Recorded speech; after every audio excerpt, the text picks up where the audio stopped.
Isaiah chapter 25 and verse 4. ஏசாயா 25:4. For you have been a strength to the poor, a strength to the needy in his distress, a refuge from the storm, a shadow from the heat, when the blast of the terrible ones is as a storm against the wall. கொடூரமானவர்களின் சீறல் மதிலை மோதி அடிக்கிற பெருவெள்ளத்தை போல் இருக்கையில் நீர் ஏழைக்கு பெலனும் நெருக்கப்படுகிற எளியவனுக்கு திடனும் பெரு வெள்ளத்துக்கு தப்பும் அடைக்கலமும் வெயிலுக்கு ஒதுங்கும் நிழலும் ஆனீர். To put this verse in a very short form, I can say, my God is my all in all.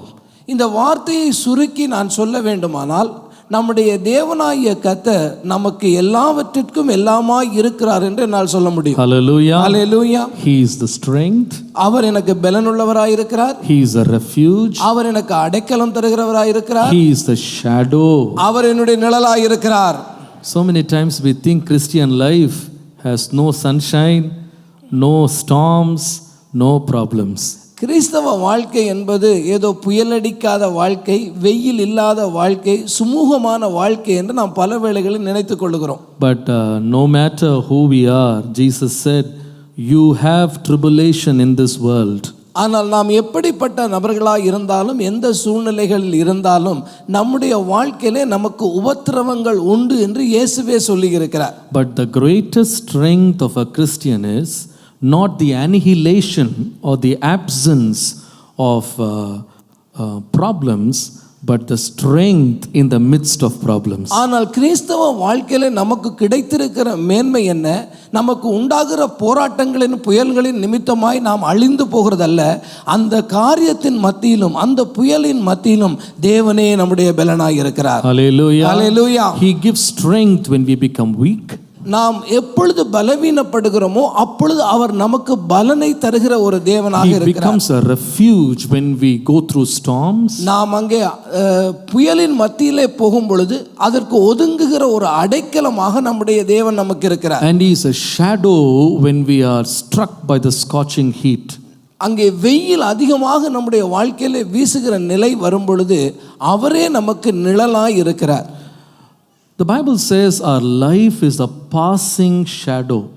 நம்முடைய வாழ்க்கை கடந்து போகிற ஒரு நிழலை போல இருக்கிறது என்று வேதம் சொல்லுகிறது. Our life is compared to a race. நம்முடைய வாழ்க்கை ஒரு ஓட்டத்திற்கு ஒப்பிட்டு சொல்லப்பட்டிருக்கிறது. Which means there is a starting point and there is a finish line. அதனுடைய அர்த்தம் என்ன? அங்கே தொடங்குகிற ஒரு புள்ளி உண்டு, அதை முடிய பெறுகிற ஒரு புள்ளியும் உண்டு. God has ordained every one of us to have a finish line in this world. இந்த உலகத்திலே நம்முடைய ஜீவியத்தினுடைய முடிவு ஸ்தானம் என்று ஒன்றை தேவனாகிய கர்த்தர் நமக்கென்று வைத்திருக்கிறார். Hebrews 9:27 says, எபிரேயருடைய புத்தகம் 9ஆம் அதிகாரத்துடைய 27வது வசனத்திலே, it is appointed unto man once to die and then after that stand before the judgment. ஒரே தரம் மரிப்பதும் பின்பு நியாய தீர்ப்பு அடைவதும் மனுஷருக்கு நியமிக்கப்பட்டிருக்கிறது என்று எழுதப்பட்டிருக்கிறது. We are not here forever. இந்த பூமியிலே ஆண்டாண்டு காலம் நாம் வாழ்ந்து விட போகிறதில்லை. Our forefathers, they declared themselves to be pilgrims. நம்முடைய முற்பிதாக்கள் இந்த பூமியிலே தங்களை பரதேசிகள் என்று அறிக்கையிட்டு அவர்கள் வாழ்ந்தார்கள். In English, the word pilgrim means a holy traveler. ஆங்கில வேதாகமத்தில் அது ஒரு புனித பயணம் போகிற ஒரு நபரை குறிக்கிற சொல்லாக சொல்லப்பட்டிருக்கிறது. If there is a journey, it has a start and then a finish. ஒரு பயணம் இருக்கிறது, அந்த பயணத்தினுடைய தொடக்கம் இருக்கிறது, அது தொடங்கின புள்ளியிலிருந்து முடிகிற இன்னொரு புள்ளியும் வைக்கப்பட்டிருக்கிறது. So life is a journey. ஆகவே நம்முடைய வாழ்க்கை என்பது ஒரு பயணத்தை போன்றது. And every time we undertake a journey, we want the journey to be safe. We want the journey to be comfortable. We want the journey to be easy. We want the journey to be trouble free. நாம் எப்பொழுதெல்லாம் ஒரு பயணத்தை செய்ய ஆரம்பிக்கிறோமோ நம்முடைய பயணம் சௌகரியமாய் இருக்க வேண்டும், சுகமாய் இருக்க வேண்டும், பிரச்சனைகள் இல்லாத பயணமாய் இருக்க வேண்டும், எந்த இடத்திலும் தடங்கள் இல்லாமல் நம்முடைய பயணம் முடிய வேண்டும் என்று விரும்புகிறோம். Now, in order to come to this church this morning, there are at least 3 ways you can reach the church. இன்றைக்கு காலையிலே நீங்கள் இந்த சபைக்குள்ளே வர வேண்டுமானால் நம்முடைய சபைக்குள்ளே வருகிறதுக்கு உங்களுக்கு 3 வழிகள் இருக்கிறது. Among the 3 streets, you choose which is the best street that will give you the comfortable journey. இதிலே 3 தெருக்களிலே எது நல்ல சௌகரியமான பயணமாய் அமையுமோ அதைத்தான் நீங்கள் தெரிவு செய்வீர்கள். You will choose a road which has lean traffic. எந்த இடத்திலே போக்குவரத்து நெரிசல் இல்லையோ அதை நீங்கள் முதலாவது தெரிவு செய்வீர்கள். You will choose a road that is well laid. அது அருமையாய் போடப்பட்டிருக்கிற ரோடா இருக்குமானால் நீங்கள் அந்த நல்ல ரோடை தான் தெரிவு செய்வீர்கள். Why? ஏன்? We want to have trouble-free journeys. பிரச்சனை இல்லாத பயணம் வேண்டும் என்று விரும்புகிற எண்ணம் உங்களுக்குள் உண்டு. But Christian walk is not a trouble-free life. ஆனால் கிறிஸ்தவ வாழ்க்கை என்பது பிரச்சனைகள் அல்லாத ஒரு பயணமே அல்ல. You know, if it is trouble-free, this verse that we read in the beginning of this sermon becomes meaningless. அப்படிப்பட்ட பயணமாக கிறிஸ்தவ வாழ்க்கை இருக்குமானால் நாம் இப்பொழுது வாசித்த அந்த முதலாவது வேத வசனம் அர்த்தமற்ற வசனமாய் போய்விடும். God himself declares, ஆண்டவராகிய தேவனே அறிக்கையாகவே சொல்லுகிறார், there will be the heat, அங்கே உங்களுக்கு வெயில் இருக்கும், there will be storms, அங்கே உங்களுக்கு புயல் இருக்கும், there will be distress. அந்த இடத்திலே சோர்ந்து போகத்தக்க நிகழ்ச்சிகள் இருக்கும். But in the midst of this we should not be moved because God is on our side. ஆனால் இதன் மத்தியிலும் நாம் ஒருபோதும் கலங்கி நிற்க வேண்டியதில்லை. காரணம் நம்முடைய தேவன் நம்மோடே கூட இருக்கிறார். Hallelujah. Hallelujah. This morning I am not going to dwell on the entire passage. நான் இன்று காலை வேளையிலே இந்த முழு பகுதியையும் நான் உங்களுக்கு விளக்கி சொல்ல போகிறதில்லை. I am going to take only one little piece from this. அதிலிருந்து ஒரு சிறிய பகுதியை மாத்திரம் நான் எடுத்துக்கொண்டு மீதி காரியங்களை உங்களுக்கு சொல்ல விரும்புகிறேன். And the little part I am going to focus your attention on is refuge from the storm. அங்கே நாம் வாசிக்க வேண்டிய அல்லது பெரு வெள்ளத்திலே அடைக்கலமாக இருக்கிற தேவன் என்று சொல்லுகிற வசனத்தை மாத்திரம் நான் பார்க்க போகிறேன். Refuge from the storm. அந்த புயல் அடிக்கிற வேளையிலே அவர் நமக்கு அடைக்கலமாய் இருக்கிறார். Christian life can face storms. கிறிஸ்தவ வாழ்க்கையிலே நாம் நிச்சயமாகவே புயல்களை சந்திக்க வேண்டும், அதற்கு முகம் கொடுத்தாக வேண்டும். I am not trying to put a negative face today, but this is the reality. இன்றைக்கு எதிர்மறையாக நான் காரியங்களை சொல்லி உங்களை குழப்ப விரும்பவில்லை. இதுதான் உண்மை என்று நீங்கள் புரிந்து கொள்ள வேண்டும். Storms can never be announced prior to its happening.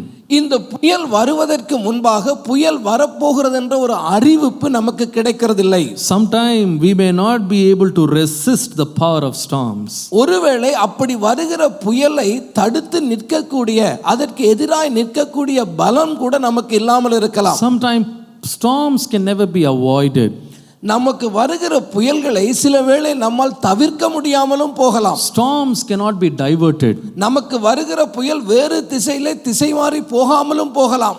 You know, but in spite of all this, God is a refuge in my storms. ஆனால் எல்லா சூழ்நிலைகளின் மத்தியிலும் நம்முடைய தேவனாகிய கர்த்தர் நாம் புயல்களை சந்திக்கும் பொழுது நமக்கு அடைக்கலம் தருகிற தேவனாய் இருக்கிறார். This morning the title of my sermon is Storms a Christian will face. இன்றைக்கு என்னுடைய செய்தியினுடைய தலைப்பு கிறிஸ்தவ வாழ்க்கையிலே நாம் சந்திக்கக்கூடிய புயல்கள். I want to bring up 4 storms in the Bible that men of God faced in their life. நாம் வேத புஸ்தகத்தில் இருந்து வேத மனிதர்கள், வேதத்திலே சொல்லப்பட்ட மனிதர்கள் சந்தித்த 4 புயல்களை இந்த காலை வேளையிலே உங்களுக்கு முன்பாக வைக்க விரும்புகிறேன். The Lord is the king of the storms. தேவனாகிய கர்த்தர் இந்த பூமிக்கெல்லாம் ராஜா, அவர்தான் புயல்களை கூட அடக்க வல்லவர். Hallelujah. Hallelujah. He is not only a refuge, he can also rebuke the storms. ஆண்டவராகிய தேவன் புயல்களை அவர் நிறுத்துகிறவர் மாத்திரமல்ல, புயல்களை அடக்கி போடவும் வல்லமை உள்ள He தேவன். reigns over the storms. அவர் நம்முடைய புயல்களுக்கு மேலும் அதிகாரம் செலுத்துகிற ஒரு தேவன். So therefore we don't have to be disturbed. ஆகவே உங்களுடைய வாழ்க்கையிலே நீங்கள் குழம்பி நிற்க வேண்டிய அவசியமே இல்லை. But it is good to know some storms that will come upon our lives. நம்முடைய வாழ்க்கையிலே வரக்கூடிய புயல்கள் எத்தகைய புயல்கள் என்று நாம் அறிந்து கொள்வது நம்முடைய ஆவிக்குரிய வாழ்வைக்கு மிகவும் பிரயோஜனமாக இருக்கும். Number 1. முதலாவது, Turn with me to Jonah chapter 1 verse 4. யோனாவினுடைய புஸ்தகம் 1ஆம் அதிகாரத்தினுடைய 4ஆம் வசனத்தை பாருங்கள். But the Lord sent out a great wind into the sea, and there was a mighty tempest in the sea, so that the ship was like to be broken. கர்த்தர் சமுத்திரத்தின் மேல் பெருங்காற்றை வரவிட்டார், அதனால் கடலிலே கப்பல் உடையும் என்று நினைக்கத்தக்க பெரிய கொந்தளிப்பு உண்டாயிற்று. Now look at verse 12. நீங்கள் அதே அதிகாரத்தினுடைய 12ஆம் வசனத்தை கவனியுங்கள். And Jonah said to them, Take me up and cast me forth into the sea. So shall the sea be calm unto you, for I know that for my sake this great tempest is upon you. அதற்கு அவன், நீங்கள் என்னை எடுத்து சமுத்திரத்திலே போட்டுவிடுங்கள், அப்பொழுது சமுத்திரம் உங்களுக்கு அமர்ந்திருக்கும், என் நிமித்தம் இந்த பெரிய கொந்தளிப்பு உங்கள் மேல் வந்ததென்பதை நான் அறிவேன் என்றான். You can note it down. Storm number 1. முதலாவது புயல். நீங்கள் எழுதிக்கொள்ள விரும்பினால் எழுதிக்கொள்ளுங்கள். முதலாவது புயல். Intense storm against a failing individual. ஒரு தனி மனிதன் தவறு செய்கிறான், அந்த தவறின் நிமித்தமாக எழும்புகிற ஒரு புயல். This whole storm had a starting point. இந்த புயலுக்கு ஒரு ஆரம்ப புள்ளி என்று ஒன்று இருக்கிறது. There was one reason. அங்கே அதற்கு ஒரு காரணம் இருக்கிறது. There was no natural reason. இது இயற்கையாக உருவான புயல் அல்ல. It is not a seasonal storm. இது எப்பொழுதும் காலத்துக்கு காலம் அது குறிக்கப்பட்ட நாளிலே வருகிற புயலும் அல்ல. It is not a storm that God sent to a nation. ஒரு தேசத்துக்கென்று அனுப்பப்பட்ட புயலும் அல்ல. The Bible clearly says, Jonah himself says, I am and I am alone the only reason for the great storm that strikes upon an entire ship. இந்த கப்பலை தாக்குகிறதான இந்த புயல் ஒரு தனி மனிதனாகிய யோனா தன்னிமித்தமே வந்தது என்பதை அவனே இந்த இடத்தில் அறிக்கை பண்ணுகிறதை நாம் பார்க்கிறோம். Sometime God can rake up a storm against one individual who does not obey God's voice. தேவனுடைய சத்தத்துக்கு கீழ்ப்படியாமல் போகிற ஒரு மனுஷனுடைய அவனுடைய காரியத்தின் நிமித்தமாக தேவன் ஒரு புயலை உண்டாக்க முடியும். That is what happened in the life of Jonah. இந்த யோனாவுடைய வாழ்க்கையிலே அதுதான் சம்பவிக்கிறது. Now who was Jonah? இந்த யோனா என்கிறவன் யார்? Jonah is a prophet of God. அவன் தேவனுக்காக நியமிக்கப்பட்ட ஒரு தீர்க்கதரிசி. He is a powerful preacher. அவன் நன்றாய் பிரசங்கம் செய்யக்கூடிய வல்லமை உள்ளவன். He had an amazing gift of preaching that in one sermon almost 125,000 people turned to the Lord. அவன் நல்ல பிரசங்கம் பண்ணக்கூடியவன். அவனுடைய பிரசங்கையிலே வல்லமை இருந்தது. அந்த பிரசங்கத்தின் நிமித்தமாக ஒரே நாளிலே 1,25,000 பேர் மனம் திரும்பினார்கள். Such a powerful man of God. அப்படியாக தேவனால் உபயோகப்படுத்தப்பட்ட ஒரு வல்லமை உள்ள மனிதன். Such a mighty man of God had a faulty life with disobedience to God. இப்படிப்பட்ட வல்லமை உள்ள மனிதன் தான் ஒரு நாளிலே தேவனுக்கு கீழ்ப்படியாமல் போனதன் நிமித்தம் இந்த பிரச்சனை உண்டானது. This verse is a warning to us. இன்றைக்கு இந்த வார்த்தையானது நமக்கு கொடுக்கப்படுகிற ஒரு எச்சரிக்கை. We can be mightily used by God. நாம் தேவனாலே வல்லமையாய் பயன்படுத்தப்படுகிற பாத்திரங்களாய் இருக்கலாம். We can be powerful in the hands of God. நாம் தேவனுடைய கரத்திலே உபயோகப்படுகிற பாத்திரங்களாய் காணப்படலாம். We can be blessed. We can be a blessing to millions. நீங்கள் லட்சம் பேருக்கு ஆசீர்வாதம் உள்ள ஒரு நபராய் காணப்படலாம். But still we can fail. ஆனாலும் அந்த நிலையிலும் நாம் தோற்று போவதற்காக ஒரு வாய்ப்பு இருக்கிறது. We can err, we can go away from the way of God. அங்கே தேவனுடைய சித்தத்தை செய்யாதவர்களாக தவறி போகிற ஒரு நபராக நாம் மாறுகிற ஆபத்து அந்த இடத்தில் இருக்கிறது. And there is a piece of warning. இந்த இடத்திலே ஒரு எச்சரிக்கை இருக்கிறது. Just because we are very prolific, professional, we are very, very popular, God does not have a special law and rule for us. நீங்கள் நன்றாய் அறியப்பட்டவர்களாக, நன்றாய் தெரியப்பட்டவர்களாக, தொழிலிலே திறமை உள்ளவர்களாய் இருக்கிற காரணத்தினாலே உங்களுக்கென்று விசேஷமான திட்டங்களையோ செயல் திட்டங்களையோ தேவன் வைத்திருக்கவில்லை. God's law has no respect of persons. தேவனுடைய சட்டங்கள் அவர் மனிதனுக்கு வித்தியாசம் பாராட்டுகிற சட்டங்களை வைத்திருக்கிறவர் அல்ல. Whether you are a prophet or a priest or a pastor or anybody, even a common believer, God's laws apply to everyone equally. நீங்கள் ஒரு பிரசங்கியாராக இருக்கலாம், நீங்கள் ஒரு ஆசாரியனாக இருக்கலாம், நீங்கள் ஒரு ஊழியக்காரனாக இருக்கலாம், அல்லது ஒரு சாதாரணமான விசுவாசியாக இருந்தாலும் கூட தேவனுடைய சட்டங்கள் என்பது எல்லோருக்கும் ஒரே மாதிரியே கிரியை செய்யும். And God told Jonah, go to Nineveh. He said, no, I'm going to Tarshish. I've got money. ஆண்டவராகிய தேவன் யோனாவை பார்த்து நினிவே பட்டணத்துக்கு போ என்று சொன்ன வேளையிலே அவன் கையிலே பணம் இருந்த காரணத்தினாலே தர்சு பட்டணத்துக்கு போகிறான். He had his own issues, own reasons, but still disobeyed God. அவன் தர்சீசுக்கு போவதை அவனாக தீர்மானம் பண்ணுகிறான். அவனுடைய காரியங்களை செய்யவே அவன் விரும்பினான். And God takes disobedience very seriously. ஆண்டவராகிய தேவன் கீழ்ப்படியாமை என்ற காரியத்தை மிக மிக பாரதூரமாக பார்க்கிற ஒரு தேவன். That's why the Bible says obedience is better than sacrifice. அதனாலே தான் வேதம் சொல்லுகிறது பலிகளை செலுத்துகிறதை காட்டிலும் கீழ்ப்படிதல் உத்தமம். God wants obedience. ஆண்டவராகிய தேவன் கீழ்ப்படிதலை விரும்புகிற தேவனாய் இருக்கிறார். This man was a man who heard the voice of God, who had a connection with God through the Holy Spirit, but still decided to willingly disobey God's law.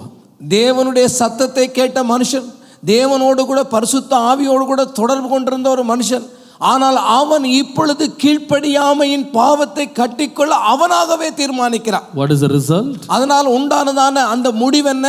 One man's disobedience ஒரு மனிதனுடைய கீழ்ப்படியாமையினாலே puts a whole crowd of innocent people on a ship in jeopardy. ஒரு பாவமும் அறியாத அந்த கப்பலிலே இருக்கக்கூடிய மற்றவர்கள் அவர்களுடைய மரணத்துக்கு நேராக போய் கொண்டிருக்கிறார்கள்.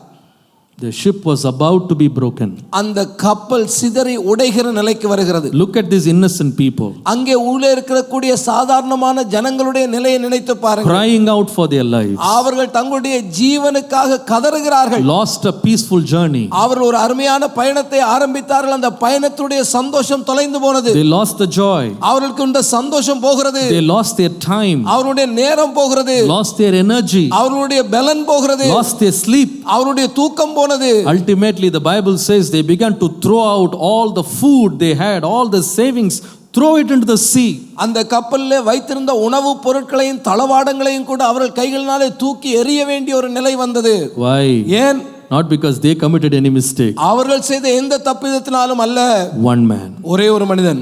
One man. ஒரு மனிதன். The Bible says because of one man's disobedience, sin came into the world. ஒரு மனிதனுடைய கீழ்ப்படியாமை நிமித்தம் பாவம் இந்த உலகத்துக்குள்ளே பிரவேசித்தது என்று வேதம் எழுதி வைத்திருக்கிறது. In the Israelite camp there was one Achan. அந்த இஸ்ரவேலுடைய பாளையத்திலே ஆகான் என்று ஒருவன் இருந்தான். And the people of Israel, they went to fight with the city of Ai. அந்த ஆயி பட்டணத்துக்கு எதிராக யுத்தம் செய்யும்படி இஸ்ரவேல் ஜனங்கள் கிளம்பி போனார்கள். The Bible says about 36 of them were killed in the battle. அந்த யுத்தத்திலே அன்றைக்கு 36 பேர் செத்து மடிந்தார்கள் என்று வேதம் சொல்கிறது. காரணம் என்ன? One Achan. ஒரே ஒரு ஆகான் ஆகாதவனாய் போனதினாலே. One Achan's greed and love for riches. ஒரு ஆகான் அவன் அன்றைக்கு இருந்த அந்த பொருள்கள் மேலே கண்ணை வைத்து இச்சைத்ததன் காரணத்தினாலே In a victorious or powerful army comes back in defeat and failure. ஒரு பெரிய யுத்த சேனை வந்து இவர்களை அதமாக்கி போட்டது. Look at Haman. ஆமானை குறித்து பாருங்கள். One man's evil intentions, ஒரு மனிதனுக்குள்ளே உண்டான பொல்லாத எண்ணம் destroyed his whole family. அவனுடைய முழு குடும்பத்தையும் அழித்து போட்டது. The question today is, இன்றைக்கு நமக்கு முன்பாக இருக்கிற கேள்வி, are you the one man who is rocking the entire boat? முழு படகையும் ஆட்டுவிக்கிற நபராக, முழு பயணத்தையுமே கெடுத்து போடுகிற ஒரு நபராக நீங்கள் இருக்கிறீர்களா? Are you the reason for the storm in your family? உங்களுடைய குடும்பத்திலே இன்றைக்கு வீசுகிற புயலுக்கு காரணம் நீங்கள் தானா? Are you the reason for problems? இந்த பிரச்சனையினுடைய மூல காரணம் நீங்கள் தானா? Jonah, you may be a prophet, but still you have become the reason for the problem and for the pain of so many people. யோனாவே நீ பிரசங்கியா இருக்கலாம், யோனாவே நீ பெரிய தீர்க்கதரிசியா இருக்கலாம், ஆனால் இன்றைக்கு அநேக அப்பாவிகளுடைய வாழ்க்கை சீரழிந்து போவதற்கு நீ காரணமாகி விட போகிறாயே. God raked up a storm. ஆண்டவராகிய தேவன் அந்த இடத்துல ஒரு புயலை அனுப்பினார். Intense storm. அந்த புயல் கடும் புயல் என்று வேதம் வாசிக்கிறது. They couldn't control it. அவர்களால எந்த காரியத்தினாலும் அதை கட்டுப்படுத்த முடியவில்லை. They couldn't escape it. அதிலிருந்து தப்பி போகவும் வழி இல்லை. Sometime God brings up some problems in our life to set us right on track. நம்முடைய வாழ்க்கையிலே நம்மை சரியான பாதைக்கு கொண்டு வருவதற்கு தேவன் சில புயல்களை நம்முடைய வாழ்க்கையிலே வரவிடுகிறார். The Bible says our God is a God who speaks. நம்முடைய தேவன் பேசுகிற தேவன் என்று வேதம் நமக்கு சொல்லுகிறது. Bible says I will show you in the way you should go. நீ நடக்க வேண்டிய வழிகளிலே உன்னை நடத்துவேன், உனக்கு அதை காண்பிப்பேன் என்று கர்த்தர் I சொல்கிறார். will teach you, I will instruct you. நான் உன்னோடே கூட இருந்து உனக்கு கற்றுக் கொடுத்து உபதேசித்து அந்த பாதையில் உன்னை நான் நடத்துவேன். But when we don't listen to instruction, தேவன் கொடுக்கிற அந்த உபதேசத்துக்கு நாம் செவிகளை சாய்க்காத பொழுது God will intervene in our journey. நம்முடைய பாதையிலே இடைபடுகிற தேவனாக அவர் இருப்பார். He will rock the boat. நாம் போகிற அந்த கப்பலை அசைக்கிற தேவனாய் அவர் That இருப்பார். is why it is important to listen to the word of God when it is preached on a Sunday morning or in any place that God takes you. எப்பொழுதெல்லாம் கர்த்தருடைய வார்த்தை பிரசங்கிக்கப்படுகிறதோ, விசேஷமாக ஞாயிறு தினங்களிலே உங்களுக்கு முன்பாக தேவனுடைய வார்த்தை வைக்கப்படுகிறதோ, அப்பொழுதெல்லாம் முழு கவனத்தோடு நீங்கள் வேத வசனத்தை கேட்க வேண்டியது இதனாலே தான். God warns us. தேவன் நம்மை எச்சரிக்கிறார். God definitively speaks to us. தேவனாகிய கர்த்தர் திட்டமும் தெளிவுமாக நம்மோடு பேசுகிற And He தேவன். expects us to obey. அந்த காரியத்திலே நாம் கீழ்ப்படிய வேண்டும் என்று அவர் And எதிர்பார்க்கிறவருமாய் when we இருக்கிறார். disobey, நாம் எப்பொழுதெல்லாம் கீழ்ப்படிய மாட்டோம் என்று சொல்லுகிறோமோ, He will show an effect on your regular journey. நீங்கள் தொடர்ந்து போய்க்கொண்டிருக்கிற அன்றாட அந்த பயணத்திலேயே அந்த காரியத்தை கர்த்தர் வரவிட்டு அதனுடைய விளைவை உங்களை சந்திக்க வைப்பார். Problems at school, problems at college, problems at work, problems in your business. He tries to take the storm into your face and tell you, listen to me, obey me, come back to me. உங்களுடைய பள்ளிகளிலோ, உங்களுடைய கல்லூரிகளிலோ, உங்களுடைய வேலை ஸ்தலங்களிலோ, உங்கள் குடும்பங்களுக்கிலோ இப்படிப்பட்ட புயல்கள் வருவதன் மூலமாக என்னை கவனி, என் வார்த்தைகளை நீ கவனித்து பார் என்று கர்த்தர் நமக்கு ஒரு எச்சரிக்கையை கொடுக்கிறார். Jonah disobeyed. யோனா கீழ்ப்படியவே இல்லை. God brought a storm. ஆண்டவராகிய தேவன் அவன் நிமித்தமாக புயலை உண்டாக்கினார். God thought, yes, he will obey now and then turn the ship to Nineveh. அங்கே என்ன நடந்திருக்க வேண்டும்? யோனா கீழ்ப்படிந்து, ஓ என்ன நிமித்தமாய் வந்தது, ஆகவே நினிவேவை நோக்கி நீங்கள் கப்பலை திருப்புங்கள் என்று சொல்லி இருக்க He வேண்டும். could have said that. அவன் சொல்லி இருக்கலாம், Don't go to Tarshish, go to Nineveh. The storm will be calm. தர்ஷிஷுக்கு போக வேண்டாம், நீங்க நினிவேக்கு கப்பலை திருப்பி பாருங்க, இந்த புயல் அடங்கி இருக்கு. அவன் சொல்லி இருக்கலாம். You know what he said? அவன் என்ன சொன்னான் தெரியுமா? Throw me into the sea. என்ன தூக்கி கடல்ல போட்டுருங்க, The storm will be a calm. அப்பொழுது சமுத்திரம் உங்களுக்கு அமர்ந்திருக்கும். What was he saying? அவன் என்ன சொல்ல விரும்பினான்? Even if I die, I will not obey God. நான் செத்தாலும் சரி நான் கர்த்தருக்கு கீழ்ப்படிய மாட்டேன். Even if I die, I will not go to Nineveh. நான் செத்தாலும் சரி நினிவே பட்டணத்துக்கு நான் போகவே மாட்டேன். Do you think God left him? நீங்க என்ன நினைக்கிறீங்க? கர்த்தர் சரி பரவாயில்லப்பா அவன் இஷ்டத்துக்கே விட்டாரா? Let him die. பரவாயில்ல சாகரம் தானே, செத்தே போட்டுன்னு விட்டாரா? No. இல்ல, He sent a submarine. ஆண்டவர் அங்கே ஒரு நீர்மூழ்கி கப்பல் அனுப்புறார். Live submarine வருது பிக்கப் பண்றதுக்கு. உயிருள்ள நீர்மூழ்கி கப்பல் வருது அவனை கூட்டின்னு போறது. He thought he's going to die and this ordeal is over. அவன் என்ன நினைச்சா, இந்த சமுத்திரத்துல தூக்கி போட்டா என்னுடைய வாழ்க்கை இதோடு முடிந்து விடும் என்று அவன் நினைத்தான். My plan will succeed. நான் போட்ட திட்டம் தான் நிறைவேற போகிறது என்று அவன் எண்ணமிட்டான். God said, my thoughts are bigger than your thoughts. ஆண்டவர் அவனை பார்த்து சொல்றாரு, உன்னுடைய எண்ணங்களை காட்டில என்னுடைய எண்ணங்கள் பெரிதப்பா. My ways are bigger than your ways. என்னுடைய வழிகள் உன்னுடைய வழிகளை காட்டிலும் சிறந்தவை. Hallelujah. Hallelujah. You may have bought a ticket to Tarshish. நீ தர்ஷி போறதுக்காக நீ பணம் கொடுத்து கூட டிக்கெட்டை வாங்கி இருக்கலாம். But I know how to take you to Nineveh without a ticket. ஆனா உனக்கு டிக்கெட் இல்லாம கூட நினிவேக்கு கொண்டு போக என்னால முடியும் என்பதை கர்த்தர் அன்றைக்கு காண்பித்தார். அப்படியே ஒரு மீன் உள்ள விழுங்குச்சான். It just swallowed him up. அந்த மீன் அவனை விழுங்கினது. The Bible says Jonah, who was sleeping in the ship, now was praying. கப்பலிலே உட்கார்ந்து அந்த உள்ள கீழ்த்தட்டில் போய் படுத்துட்டு இருந்த அதே யோனா இப்ப மீனுடைய வயிற்றுல படுக்கல, ஜெபம் பண்றார். ஒழுங்கா ஜெபம் பண்ண வேண்டிய இடத்துல ஜெபம் பண்ணலனா மீன் வயிற்றுல தான் ஜெபம் பண்ணணும். ஒழுங்கா ஆண்டவர் கொடுத்த அறையில் ஆண்டவர் சத்தத்தை கேட்டு கீழ்ப்படுகிற ஆண்டவரேன் பணியலை ஆண்டவர் பணியை வச்சிருவார். மீன் வயிற்றுல ஜெபம் பண்ணுறது எப்படிங்க இன்பமாக இருக்குமா? வாசனை திரவியத்தோட ஏசியோடையா இருக்கும். உள்ளே என்னென்ன சத்தம் போட்டிருக்குமோ, என்ன நாற்றம் இருந்துச்சோ, எப்படி ஜெபம் பண்ணான்னு என்னால் கற்பனையே பண்ண முடியல. ஆனால் கர்த்தர்கிட்ட கண்ணீர் வடித்து ஜெபம் பண்ண. ஹல்லேலூயா. இந்த மாதிரி நீங்கள் ஜெபம் பண்ணக்கூடாது. ஒழுங்காக ஜெபம் பண்ண வேண்டிய நேரத்தில் என்ன பண்ணிடணும்? கீழ்ப்படிஞ்சு ஜெபம் பண்ணிட்டீங்க, தப்பிச்சிங்க. கர்த்தர் ஜெபம் பண்ண வச்சிருவார் சில பேரை. எப்போ தெரியுமா? போட்டு படுக்கையில் போட்டு வறுத்தெடுத்து ஜெபம் பண்ண வச்சிருவார். அந்த லெவலுக்கு நம்ம போகக்கூடாது. This is a storm that we should never rake up in our life. நம்முடைய வாழ்க்கையில இப்படிப்பட்ட புயல்களை வர நாம் அனுமதிக்க கூடாது. I tell you, Jonah thought he will reach Tarshish. நான் எப்படியாவது தர்ஷீசுக்கு போய்விடுவேன் என்பது YONO நினைத்திருந்தான். Now he is inside the fish. இப்போ அவன் எங்கே இருக்கான்? மீனுடைய வயித்துல இருக்கிறான். He does not know where this ship is going. அவன் உள்ள இருக்கிற மீன் அவனை எங்க தான் கொண்டு போக போகுதுன்னு கூட அவனுக்கு தெரியாது.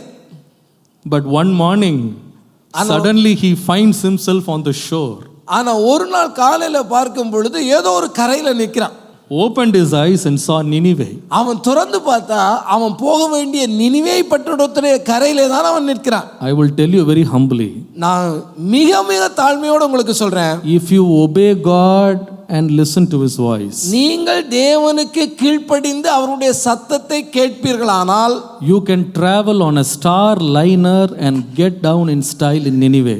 நீங்க மிக மிக சௌகரியமாக ஒரு ஸ்டார் லைன் ஷிப்ல போற மாதிரி போக வேண்டிய இடத்துக்கு போயிடலாங்க. But if you disobey, ஆனா கீழ்ப்படியாம மாத்திரம் போனீங்கன்னா, God is very gracious. ஆண்டவராகிய தேவன் கிருபை உள்ள தேவன். He will take you to your destination. நீங்க போக வேண்டிய இடத்துக்கு நிச்சயமா கொண்டு போய் சேர்ப்பாரு. But Jonah ended up in Nineveh in a pile of vomit. ஆனா மீன் வயித்துல மீன் போய் அவனை வாந்தி பண்ணி போட்டபடியால தான் அவன் நினிவே கரையில போய் விழுந்தான். இப்போ நீங்களே பதில் சொல்லுங்க, கப்பல்ல போகணுமா வாந்தியில போகணுமா? கர்த்தர் போய் சேர்க்க வேண்டிய இடத்துல என்ன பண்ணிடுவாரு? ஒழுங்காக ஸ்டைலாக போட்ட துணி கசங்காமல் ஜம்முன்னு இறங்க வேண்டிய ஆள் எப்படி போய் நின்றுருப்பான்னு கொஞ்சம் கற்பனை பண்ணி பாருங்க. பார்க்குறவங்களாம் இவனை அருவருப்பாக பார்த்துருப்பாங்க. எங்கேருந்தியா இந்த மனுஷன் வந்தான்? இவன் கோலத்தை எப்படி இருந்திருக்கும் கொஞ்சம் யோசித்து பாருங்க. God sends a tempest to warn us. தேவனாகிய கர்த்தர் நம்மை எச்சரிக்கும்படி நம்முடைய வாழ்க்கையிலே ஒரு புயலை வரவிடுகிறார். The tempest is telling us a story. இந்த புயல் நமக்கு ஒரு காரியத்தை உணர்த்துகிறது. Turn back to me. தேவனை நோக்கி பார், உன்னுடைய வழிகளை தேவனை நோக்கி திருப்பு. Commit your ways to God. உன்னுடைய வழிகளை கர்த்தருக்கு ஒப்புவி. Obey his voice. அவருடைய வார்த்தைக்கு கீழ்ப்படி. Do not lean on your own understanding. உன்னுடைய சொந்த எண்ணங்களிலே சார்ந்து விடாதே.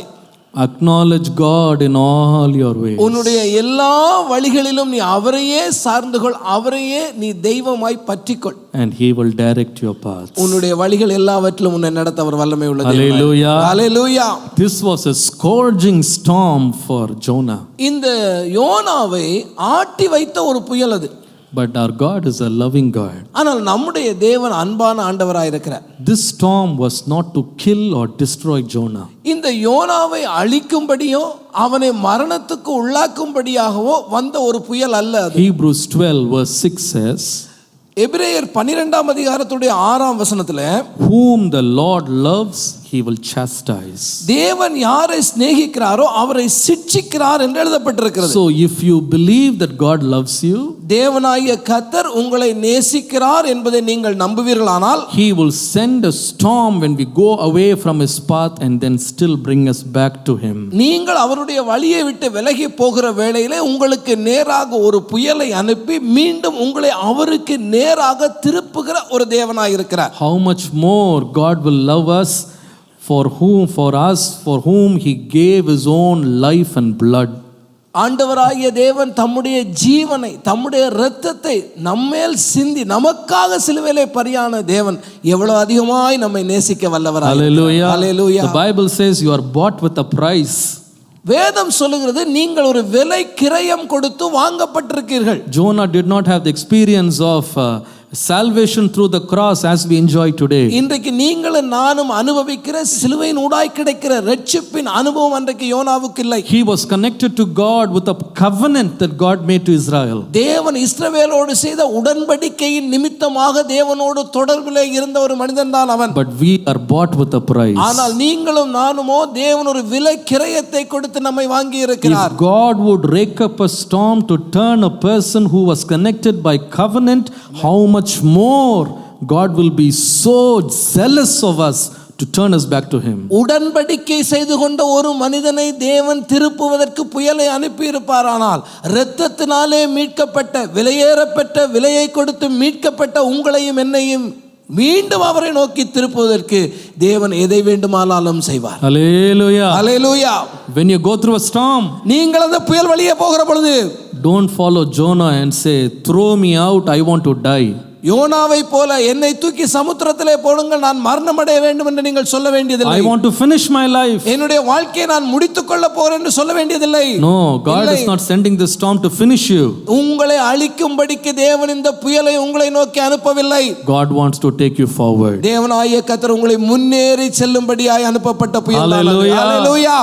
There is a long way you have to go. நீங்கள் போக வேண்டிய பயணம் வெகு தூரம் பிரியமானவர்களே. There are many things you are supposed to see. நீங்கள் இன்னும் அதிகமான காரியங்கள் உங்கள் வாழ்க்கையிலே சாதிக்க வேண்டும், சந்திக்க வேண்டும். God wants to do mighty things through you. உங்களை கொண்டு தேவன் வல்லமை உள்ள காரியங்களை செய்யும்படி உங்களை தெரிந்தெடுத்திருக்கிறார். If you will obey his voice, நீங்கள் அவருடைய வார்த்தைக்கு கீழ்ப்படிவீர்களானால், harden not your heart, உங்களுடைய இருதயத்தை கடினப்படுத்தாதபடி அவருக்கு விட்டுக் கொடுப்பீர்களானால், submit to his will, நீங்கள் முற்றிலுமே அவருக்கு உங்களை விட்டுப்படுவீர்களானால், God can use you for his glory. தேவனாகிய கர்த்தர் அவருடைய மகிமைக்கென்று உங்களை பயன்படுத்த அவர் வல்லமை உள்ள தேவனாய் இருக்கிறார். Hallelujah. Hallelujah. The first storm is intense storm against a failing individual. தோற்று போன தப்பு செய்த ஒரு தனி மனிதனை திருத்துவதற்காக தேவன் அனுப்பின புயலை குறித்து முதலாவது காரியத்திலே நான் பார்த்தோம். There is a second storm in the Bible. வேதத்திலே இரண்டாவது இன்னொரு புயல் சொல்லப்பட்டிருக்கிறது. Turn with me to Matthew chapter 7 verse 25 and 27. மத்தேயு 7ஆம் அதிகாரம் 25ஆம் வசனம் 27வது வசனம். And the rain descended and the floods came and the winds blew and beat upon that house and it fell not, for it was founded upon a rock. Verse 27. And the rain descended, the floods came and the winds blew and beat upon that house and it fell, and great was the fall of it. பெருமழை சொரிந்து பெருவெள்ளம் வந்து காற்று அடித்து அந்த வீட்டின் மேல் மோதியும் அது விழவில்லை, ஏனென்றால் அது கன்மலையின் மேல் அஸ்திபாரம் போடப்பட்டிருந்தது. 27வது வசனம். பெருமழை சொரிந்து பெருவெள்ளம் வந்து காற்று அடித்து அந்த வீட்டின் மேல் மோதின போது அது விழுந்தது, விழுந்து முழுவதும் அழிந்தது என்றார். Storm number 2. இரண்டாவது வகையான புயலை குறித்து நாம் பார்ப்போம். Indifferent storm against the family. பாரபட்சமற்ற விதமாக ஒரு குடும்பத்துக்கு நேராக வரக்கூடிய புயல்.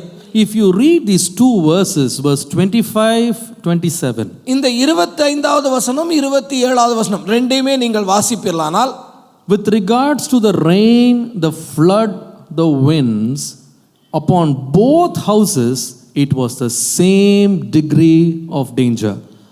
அந்த ரெண்டு வீட்டின் மேலும் வந்ததான மழை, அங்கே அடித்த காற்று, அங்கே வந்த வெள்ளம் ஒரே அளவிலே தான் ரெண்டு வீட்டுக்கும் எதிராய் வந்தது. You must understand, whether you are a Christian or a non-Christian, whether you are saved or not saved, whether you are a saint or a sinner, in all our homes, floods will come, rains will come, winds will beat. நீங்கள் புரிந்து கொள்ள வேண்டிய ஒரு உண்மை இந்த இடத்துல இருக்கிறது. நீங்கள் கிறிஸ்தவர்களாக இருக்கலாம், கிறிஸ்தவர்கள் அல்லாதவர்களாக இருக்கலாம், ரட்சிக்கப்பட்ட நபராக இருக்கலாம், இன்னும் ரட்சிப்பின் அனுபவத்துக்குள்ளே வராத நபராக இருக்கலாம், நீங்கள் பரிசுத்தவானாக இருக்கலாம் அல்லது பாவியாக இருக்கலாம். யாராக இருந்தாலும் இந்த பூமியிலே நீங்கள் வாழ்கிற வரையிலே உங்களுடைய வாழ்க்கையிலே புயல் வரவே செய்யும். God is not going to stop the rains for you. The rains will come. மழை நிச்சயமாய் வரும், உங்களுக்காக மழை அவர் நிறுத்த போகிறதில்லை, மழை நிச்சயமாய் வரும். Oh, this is my child, a saint, so no storms. No, storms will come. ஓ, என்னுடைய பிள்ளை பரிசுத்தவான், ஆகவே அவனுக்கு நேராக நான் வெள்ளத்தை அனுப்பிவிடக் கூடாது என்று தேவன் வெள்ளத்தை நிறுத்த போகிறதில்லை. This house, the Bible talks here, is not a physical building. இங்கே வீடு என்று சொல்லப்பட்ட வேதத்திலே உபயோகிக்கப்பட்ட இந்த பதம் ஒரு கட்டிடத்தை குறிக்கவில்லை. This house refers to a family. இது குடும்பத்தை குறிக்கிறது. For example, I would say Joshua prayed, "As for me and my house, we will serve the Lord." உதாரணமாய் சொன்னால் யோசுவா ஜெபம் பண்ணும் பொழுது நானும் என் வீட்டாருமோ என்றால் கர்த்தரையே சேவிப்போம் என்று அவர் அங்கே சொல்லுகிறார். What was he talking about? He was talking about his family. அவர் எதை குறித்து பேசுகிறார்? தன்னுடைய குடும்பத்தை குறித்து அவர் பேசுகிறார். David once prayed, he said, "Lord, let my house be established before thee forever." உம்முடைய கண்களுக்கு முன்பாக எப்பொழுதும் என்னுடைய வீடு நிலைத்திருக்க வேண்டும் என்று சொல்லி தாவீது அன்றைக்கு ஜெபிக்கிறார். What was he talking about? He was not talking about the house of cedar he built. அவர் அங்கே கேதுரு மரத்தினாலே கட்டப்பட்ட வீடு கட்டினாரே, அந்த வீட்டை குறித்து அல்ல அவர் பேசினது. He was talking about his family. அவர் தன்னுடைய குடும்பத்தை குறித்து தேவ சமூகத்திலே பேசுகிறார். And I tell you, storms against a family will come. குடும்பங்களுக்கு எதிராக புயல்கள் வரும்.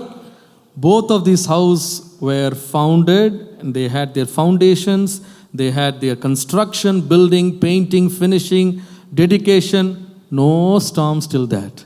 ரெண்டு வீடுமே கட்டப்பட்டது, ரெண்டு வீட்டுக்குமே அஸ்திவாரம் இருந்தது, ரெண்டு வீடுமே முடிந்தது, அந்த ரெண்டு வீட்டுக்குமே பிரதிஷ்டையும் நடத்தி உள்ளே போய்விட்டார்கள். And people went inside and started living. அவர்கள் உள்ளே போனார்கள், அந்த வீட்டிலே குடும்பம் நடத்த ஆரம்பித்தார்கள். Oh, everything is fine. Christian, non-Christian, all of us have the same life.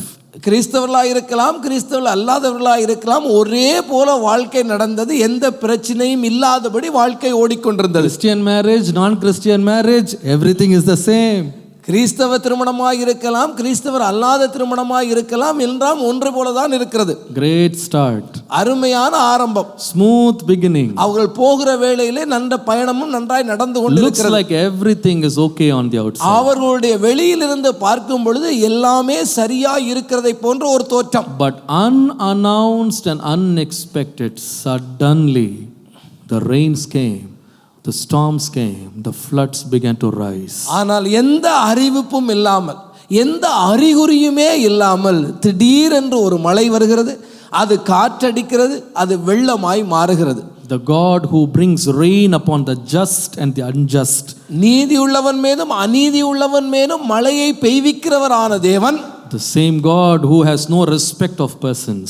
மனிதர்களை குறித்து அதாவது மனிதர்களை ஒரு பொருட்டாக எண்ணாத ஒரு He கடவுள், has no respect of persons. No ஆண்டவர் difference. வித்தியாசம் பார்க்காத ஒரு தேவன் Sends flood upon both. அவர்கள் ரெண்டு பேருக்கும் மேலாக அவர் அந்த பெருவெள்ளத்தை அனுப்புகிறார். But only one survives. ஆனால் ஒரே ஒரு காரியம் மாத்திரமே நிலை நின்றது. One family escapes. ஒரே ஒரு குடும்பம் மாத்திரமே இந்த பெருவெள்ளத்துக்கு தப்பினது. One family stays strong. இந்த ஒரே ஒரு குடும்பம் மாத்திரமே அது பலவீனப்பட்டு போகாமல் நின்றது. The Bible says, what is that family? அந்த குடும்பம் எப்படிப்பட்ட குடும்பம் என்று வேதம் சொல்கிறது? The Bible says they build their life on the word of God. அவர்கள் கர்த்தருடைய வார்த்தையின் மேலே, இயேசுவினுடைய போதனையின் மேலே தங்களுடைய குடும்பத்தை கட்டினவர்கள். Their faith is in God. அவர்களுடைய நம்பிக்கை விசுவாசம் தேவன் மேலே இருந்தது. For all the problems they face in life, they trust God for answers. அவருடைய வாழ்க்கையிலே அவர்கள் சந்தித்த எல்லா பிரச்சனைகளுக்கும் அதற்கு உண்டான விடையை தேவனுடைய சமூகத்திலே தேடினவர்கள். In 1 Corinthians chapter 10 verse 13 the Bible says, 1 கொரிந்தியர் 10ஆம் அதிகாரத்துடைய 13ஆம் வசனத்திலே வேதம் சொல்கிறது, There has no temptation taken you but such as is common to man. மனுஷருக்கு நேரிடுகிற சோதனையே அல்லாமல் வேறே சோதனை உங்களுக்கு நேரிடவில்லை. We will face the same problems families of the world will face. உலகத்தில் உள்ள குடும்பங்கள் எப்படிப்பட்ட பிரச்சனைகளுக்கு முகம் கொடுக்கிறதோ அப்படிப்பட்ட பிரச்சனைகளுக்கு முகம் கொடுக்க வேண்டித்தான் கிறிஸ்தவர்களாகிய நாமும் இருக்கிறோம். In Exodus 12:13 யாத்திரையாகமம் 12ஆம் அதிகாரத்துடைய 13ஆம் வசனத்திலே the Bible says that the angel of destruction came upon the houses of Egypt and the houses of Israelites. இந்த சங்கார தூதன் வந்த வேளையில இஸ்ரவேலர்கள் இருந்த குடும்பத்திற்கும் வருகிறான், அதே வேளையில எகிப்தியருடைய குடும்பத்துக்கும் வருகிறான். But the Lord says, if I see the blood on your doorpost, I will pass over you. அங்கே நிலைக்கால்களின் மேலே இரத்தம் பூசப்பட்டிருந்தால் அந்த குடும்பத்துக்குள்ளே நான் பிரவேசிக்காமல் கடந்து போவேன் என்று கர்த்தர் சொன்னார். God did not say, oh, Israelite home, I will not trouble you, I will not come and destroy you. ஓ இஸ்ரவேல் குடும்பமா, அப்படியானால் நான் உள்ளே வரவே போகிறதில்லை, உங்களை அழிக்க போகிறதில்லை என்று கர்த்தர் சொல்லவில்லை. I will not come into that area. No, that's not what the Bible says. ஓ உங்களுடைய வட்டாரத்துக்கே நான் வரமாட்டேன் என்று ஆண்டவர் சொல்லவில்லை. I will only go to the address of the Egyptians. எகிப்தியர்கள் எங்கே குடியிருக்கிறார்களோ அவருடைய குடியிருப்புகளிலே போய் மாத்திரமே நான் அதம் பண்ணுவேன் என்று கர்த்தர் சொல்லவில்லை. What does this verse say? இந்த வார்த்தை என்ன சொல்கிறது? God does not want namesake Christians. ஆண்டவராகிய தேவன் பேரளவிலே கிறிஸ்தவனாக இருக்கிற ஒருவன் மேல் பிரியப்படுகிறவர் அல்ல. Your house can be called Jehovah house. ஓ உங்களுடைய வீட்டுக்கு நீங்கள் யெகோவாவின் வீடு என்று கூட நீங்கள் பெயர் வைத்திருக்கலாம். Your house can be called Jesus pavilion. ஓ இது இயேசு குடியிருக்கிற வீடு, இயேசு பவிலியன் என்று கூட நீங்கள் வீட்டுக்கு பெயர் வைத்திருக்கலாம். You can call Christ palace. ஓ இது கிறிஸ்துவினுடைய இல்லம் என்று கூட நீங்கள் ஒரு பெயரை வைத்திருக்கலாம். உங்கள் வீட்டுக்கு Emmanuel home. இம்மானுவேலின் வீடு என்று நீங்கள் பெயர் வைத்திருக்கலாம். அதுக்காக ஆண்டவர் ஐயோ நம்ம பேர் வச்சிருக்காங்களே நம்ம தள்ளி போயிடலான்னு போக மாட்டார். வருவார், அங்கேயும் வருவார். ஆமென். அங்கே என்ன பார்ப்பார்னா, நான் சொன்ன வார்த்தையை நீ செஞ்சியா? ரத்தம் பூச சொன்னேன், பூசணியா? பூசலைன்னா எகிப்தியரை போல நீயும் மாண்டு போவாய். Problems will come in families. குடும்பங்கள் மேலே பிரச்சனைகள் வரும். Misunderstandings will come. அந்த குடும்பங்களுக்குள்ளே புரிந்துணர்வு இல்லாமல் போகலாம். Fights can come. அந்த குடும்பங்களுக்குள்ளே சண்டைகள் வரும். It will always take you to a brink of separation. இதனாலே அந்த குடும்பங்கள் பிரிந்து போகிற ஒரு நிலை கூட உங்கள் குடும்பங்களிலே வரலாம். Where should you go? நீங்கள் எங்கே போக முடியும்? Where should you go? நீங்கள் எங்கே போக வேண்டும்? Who can calm the storm? இந்த காரியத்தை, உங்களுக்கு வரக்கூடிய இந்த புயலை அடக்கத்தக்கவர் யார்? It is God. அது தேவன் ஒருவர் மாத்திரமே.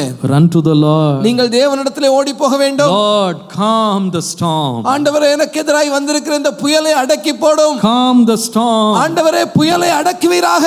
Bring peace into my home. என்னுடைய குடும்பத்துக்குள்ளே சமாதானத்தை கட்டளையிடும்.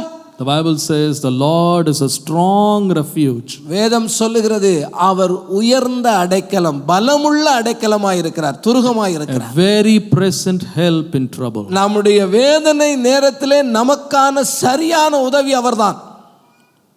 Are your families battered by storms? இன்றைக்கு உங்களுடைய குடும்பம் ஒரு வேளையிலே புயலிலே அடிபட்டு நிற்கிற ஒரு குடும்பமாய் இருக்கிறதா? What should you do? நீங்கள் என்ன செய்யணும்? Don't run hither and thither. இங்கே அங்கே ஓட வேண்டாம். Go to the word of God. நீங்கள் கர்த்தருடைய வார்த்தைக்கு நேராய் திரும்புங்கள். Go to his presence. நீங்கள் அவருடைய பிரசன்னத்துக்கு நேராய் திரும்புங்கள். Run to him to listen counsel and guidance from him. ஆண்டவருடைய சமூகத்திலே உட்கார்ந்து ஆண்டவருடைய சொல்லுகிற உபதேசத்தின் வார்த்தைகளை கேளுங்கள். I remember Ruth.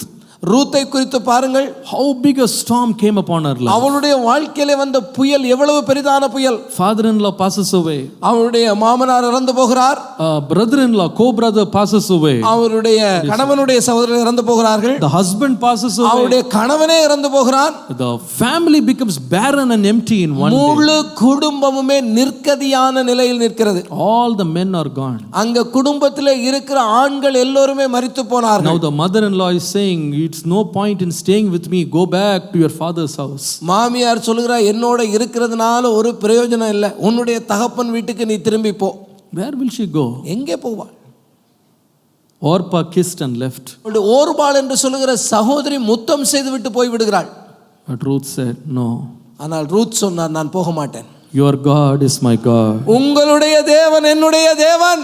Your people is my people. உன்னுடைய ஜனம் என்னுடைய ஜனம். Where you go, I will go. நீ எங்கே போகிறீர்களோ அங்கே நான் உங்களை தொடர்ந்து வருவேன். Where you stay, I will stay. நீ எங்கே தங்குகிறாயோ அங்கே நான் உன்னோட கூட தங்குவேன். Where you die, I will die. நீ எங்கே மரிக்கிறாயோ அங்கே நான் உன்னோட கூட மரிக்கிறேன். If you read Ruth chapter 2 and verse 12. நீங்கள் ரூத் 2ஆம் அதிகாரத்துடைய 12ஆம் வசனத்தை படித்து பார்த்தால், The Bible says, the Lord recompense thy work, and a full reward be given thee of the Lord God of Israel, under whose wings you have come to trust. இஸ்ரவேலின் தேவனுடைய செட்டையின் நிழலிலே அடைக்கலமாய் வந்த உனக்கு அவராலே நிறைவான பலன் உண்டாவதாக என்று அவள் நிறைவான பலனை பெற்றாள். Where did Ruth run? Ruth எங்கே ஓடினாள்? when the storms came upon our life, அவளுடைய வாழ்க்கையின் மேலே புயல் அடித்த வேளையில, when husband died, அவளுடைய கணவன் மரித்து போன when வேளையில, family was in tears, அவளுடைய முழு குடும்பமும் கண்ணீர்ல நின்ற when வேளையில, sorrow enveloped her life, துக்கம் நிறைந்த வாழ்க்கை அவளுக்குள்ள இருந்த பொழுது she did not run to anybody. அவள் வேறு இடத்துல ஓடி போகல. The Bible says she found refuge in the wings of God. அவள் தேவனுடைய செட்டையின் நிழலிலே அடைக்கலமாக வந்தாள் என்று வேதம் எழுதி வைத்தது. Hallelujah. Hallelujah. If you find refuge in the wings of God, you will see a calm in your family in the midst of storms. உங்களுடைய குடும்பங்களிலே புயல் வருகிற பொழுது நீங்கள் தேவனுடைய செட்டையின் நிழலிலே அடைக்கலம் தேடுவீர்களானால் உங்களுக்கு நிச்சயமான அடைக்கலம் அங்கே உங்களுக்கு உண்டாயிருக்கும். Hallelujah. Hallelujah. Look at the life of Isaac. ஈசாக்குடைய வாழ்க்கையை பாருங்கள். A marriage that was completely ordained by God. அவனுடைய திருமணம் தேவனுடைய ஆசீர்வாதத்தினாலே நடந்த ஒரு திருமணம். They said this thing proceeded from the Lord. இது கர்த்தரிடத்திலிருந்து வந்தது, கர்த்தராலே வந்தது என்று எழுதப்பட்டிருக்கிறது. You know, Isaac was 40 years old when he got married. அந்த ஈசாக்கு திருமணமான பொழுது அவனுக்கு 40 வயது. 40 years old boy, a rich kid, the inheritor of all father's goods, is getting married. அவனுடைய தகப்பன் மிகப்பெரிய ஐஸ்வர்யவான், அதற்கு எல்லாம் ஒரே வாரிசான ஒரு மனிதன் 40வது வயதிலே திருமணம் செய்து கொள்கிறான். And do you know who the father sent to find a match for Isaac? இந்த ஈசாக்குக்கு பெண்ணை பார்த்து வரும்படி அவனுடைய தகப்பனாகிய ஆபிரகாம் யாரை அனுப்பினான்? லோத் அனுப்பல. He சொந்தக்காரன் sent his servant. அவன் சொந்தக்காரனா இருக்க லோத்த அனுப்பல, அவனுடைய வேலைக்காரனாக இருந்த கூட வேலைக்காரனை தான் அனுப்புறார். If it happened today, ஒருவேளை இன்னைக்கு இப்படி காரியம் நடந்திருந்தா, first the son will think my dad is really crazy. அப்பாக்கு ஏதோ கோளாறு மண்டையில், அப்பாக்கு பையன் அப்படி தான் நினைப்பான், அப்பா ஏதோ அப்பாவுக்கு ஒன்றும் நிறையா இல்லை, எனக்கு பொண்ணு பார்க்கறதுக்கு வேலைக்காரன் அனுப்புவாரா? எங்க நம்மளா இருந்தால் என்ன சொல்லியிருப்போம் தெரியுமா? அப்பா நானும் கூட போயிட்டு வரேன், என்னத்தையாவது பிடிச்சிட்டு வந்துட போகிறான். I want to go along and see the girl for myself. நானும் போய் அந்த பெண்ணை பார்த்துட்டு வந்துடுறேன். When I went to see the would-be bride today, my wife, இன்றைக்கு எனக்கு மனைவியாக இருக்கக்கூடிய அவங்கள நான் பார்க்க போன வேளையில், after I came back, my grandfather came here, my mother's father. நான் போனதுக்கு பின்பாக என்னுடைய அப்பா வழியாக இருக்கக்கூடிய தாத்தா வந்திருந்தாங்க. He asked me, did you talk to the girl? கேட்டாங்க, அந்த பொண்ணுகிட்ட பேசினியாப்பா? I said, not much. நான் சொன்னேன், ரொம்ப அதிகமாக ஒன்றும் பேசலைங்க. மற்றவங்க தான் பேசினாங்க, நான் பேசல. Did you see her walking? அவன் நடந்து வந்ததை பார்த்தியாப்பா? I said, yes. நான் சொன்னேன், ஆமாம் பார்த்தேன். அப்போ கேட்டேன், என்ன இதெல்லாம் கேள்வி கேட்குறீங்க? இல்லை, கை காலெலாம் ஒழுங்காக இருக்கா? அதுக்கு தான் காதெல்லாம் ஒழுங்காக கேட்குதா? அதுக்காக தான் கேட்டேன். இந்த ஆசை கூட ஈசாக்குக்கு வரல. He had no demands, no specifications. தனக்கு வர வேண்டியவள் இப்படித்தான் இருக்க வேண்டும் என்ற எந்த எண்ணமும் எந்த விதமான கோரிக்கையையும் கூட அவன் வைக்கவில்லை. Completely trusted God to make the choice. தேவன் எனக்கான சரியான தேர்ந்தெடுப்பை செய்ய வல்லவர் என்று நம்பி அவருடைய கையிலே தன்னுடைய வாழ்க்கையை ஒப்பு கொடுத்திருந்தார். And when the girl is coming to meet him, அந்த பெண்ணானவள் அவனை சந்திக்க வருகிற வேளையிலே, he was not there making makeup and getting dressed and presentable. No. அவளுக்கு முன்பாக அழகான தோற்றத்தோடு திரும்பிக்க வேண்டுமே என்று சொல்லி எல்லாம் மேக்கப் எல்லாம் போட்டுட்டு அவன் அங்க நிக்கல. The Bible says he was meditating in the field. அவன் வயல்வெளியிலே தியானம் பண்ணிக்கொண்டு இருந்தான் என்று வேதம் எழுதி வைக்கிறது. A spiritual boy. ஒரு ஆவிக்குரிய ஒரு பையனுடைய நிலையை பாருங்கள். A boy who trusted God for his decisions. தன்னுடைய வாழ்க்கையினுடைய தீர்மானங்களுக்காக தேவனை சார்ந்திருந்த ஒரு மனிதன். And he got married. அவன் திருமணமானது. So what will be the expectation now? உடனடியாக திருமணமானால் என்ன எதிர்பார்ப்பு இருந்திருக்கும்? Oh, God ordained, so children will come. அங்கே தேவனாலே நிர்ணயிக்கப்பட்டு நடந்த திருமணம், ஆகவே குழந்தை பிறக்க வேண்டும். But no child. ஆனால் குழந்தை பிறக்கவில்லை. Many years rolled away. எத்தனை ஆண்டுகள் கடந்து போயும் குழந்தை பிறக்கவில்லை. Isaac was a spiritual man, a very loving man for his wife, but no child. இந்த ஈசாக்கு ஆவிக்குரிய மனிதன், அவன் தன்னுடைய மனைவிக்கு அன்பான ஒரு கணவனாகவும் இருந்தான், ஆனால் குழந்தை பிறக்கவில்லை. You can't see a visible fault in his life. அவனுடைய வாழ்க்கையிலே வெளியரங்கமாக தெரியக்கூடிய எந்த தவறுமே அங்கே இல்லை. But no blessing. ஆனால் ஆசீர்வாதமோ அவனுடைய வாழ்க்கைக்குள்ளே வரவில்லை. A storm of barrenness rises up. இப்பொழுது அவனுடைய குடும்பத்துக்குள்ளே புயல் வீச ஆரம்பிக்கிறது. What did Isaac do? இந்த ஈசாக்கு என்ன செய்தான்? If he looked at his father Abraham, அவன் தன்னுடைய தகப்பனாகிய ஆபிரகாமை பார்த்திருந்தானால், he had a substitute. அந்த தகப்பனார் ஒரு பிரச்சனைக்கு தீர்வு காண வேறு ஒரு வழியை தெரிந்திருந்தார். Hagar came to fill that space. அந்த இடைவெளியை நிரப்புவதற்கு ஆகார் உள்ளே வந்தாள். Isaac did not follow that style. அப்பா வழியை பின்பற்றி இந்த இடத்துல ஈசாக்கு போகல. He had a greater knowledge. அவனுக்கு அதை காட்டிலும் ஒரு நல்ல அறிவு இருந்தது. He said, the Bible says, Isaac prayed for Rebekah. அவன் ரெபெக்காளுக்காக ஜெபித்தான் என்று வேதம் அங்கே நமக்கு சொல்லுகிறது. And the Lord answered his prayer. தேவன் அவனுடைய ஜெபத்தை கேட்டு அவனுக்கு பதிலை கொடுத்தார். ஹல்லேலூயா. When your family is going through storms, run to the Lord. உங்களுடைய குடும்பம் புயல்களின் நடுவே நிற்கிற பொழுது நீங்கள் போக வேண்டிய இடம் தேவ சமூகம். Look at the life of Jacob. யாக்கோபுடைய வாழ்க்கையை பாருங்கள். His life was a series of smart moves and substitutes. அவனுடைய வாழ்க்கையை பார்த்தா அவன் திறமையாலையும் சமாளிச்சவன், தனக்கு பதிலா இன்னொரு ஆளை வைத்தும் பிரச்சனையை சமாளிச்ச ஒருத்தன். Very cunning man.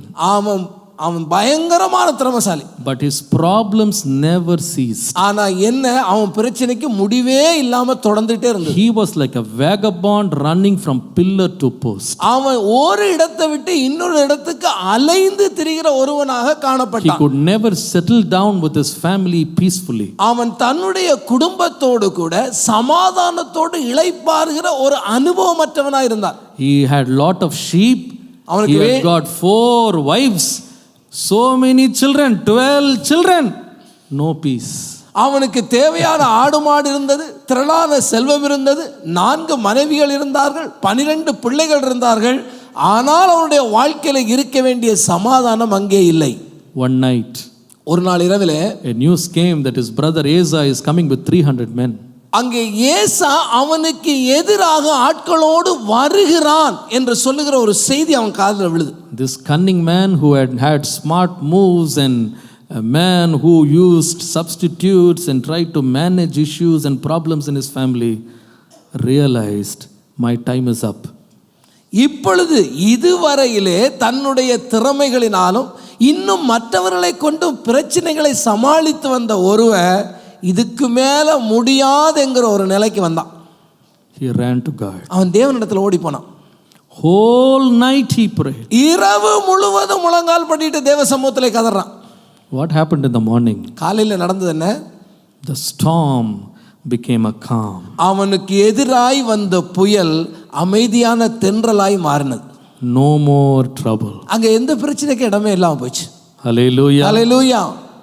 A problem in the family that was dragging on for years and years and years came to a standstill.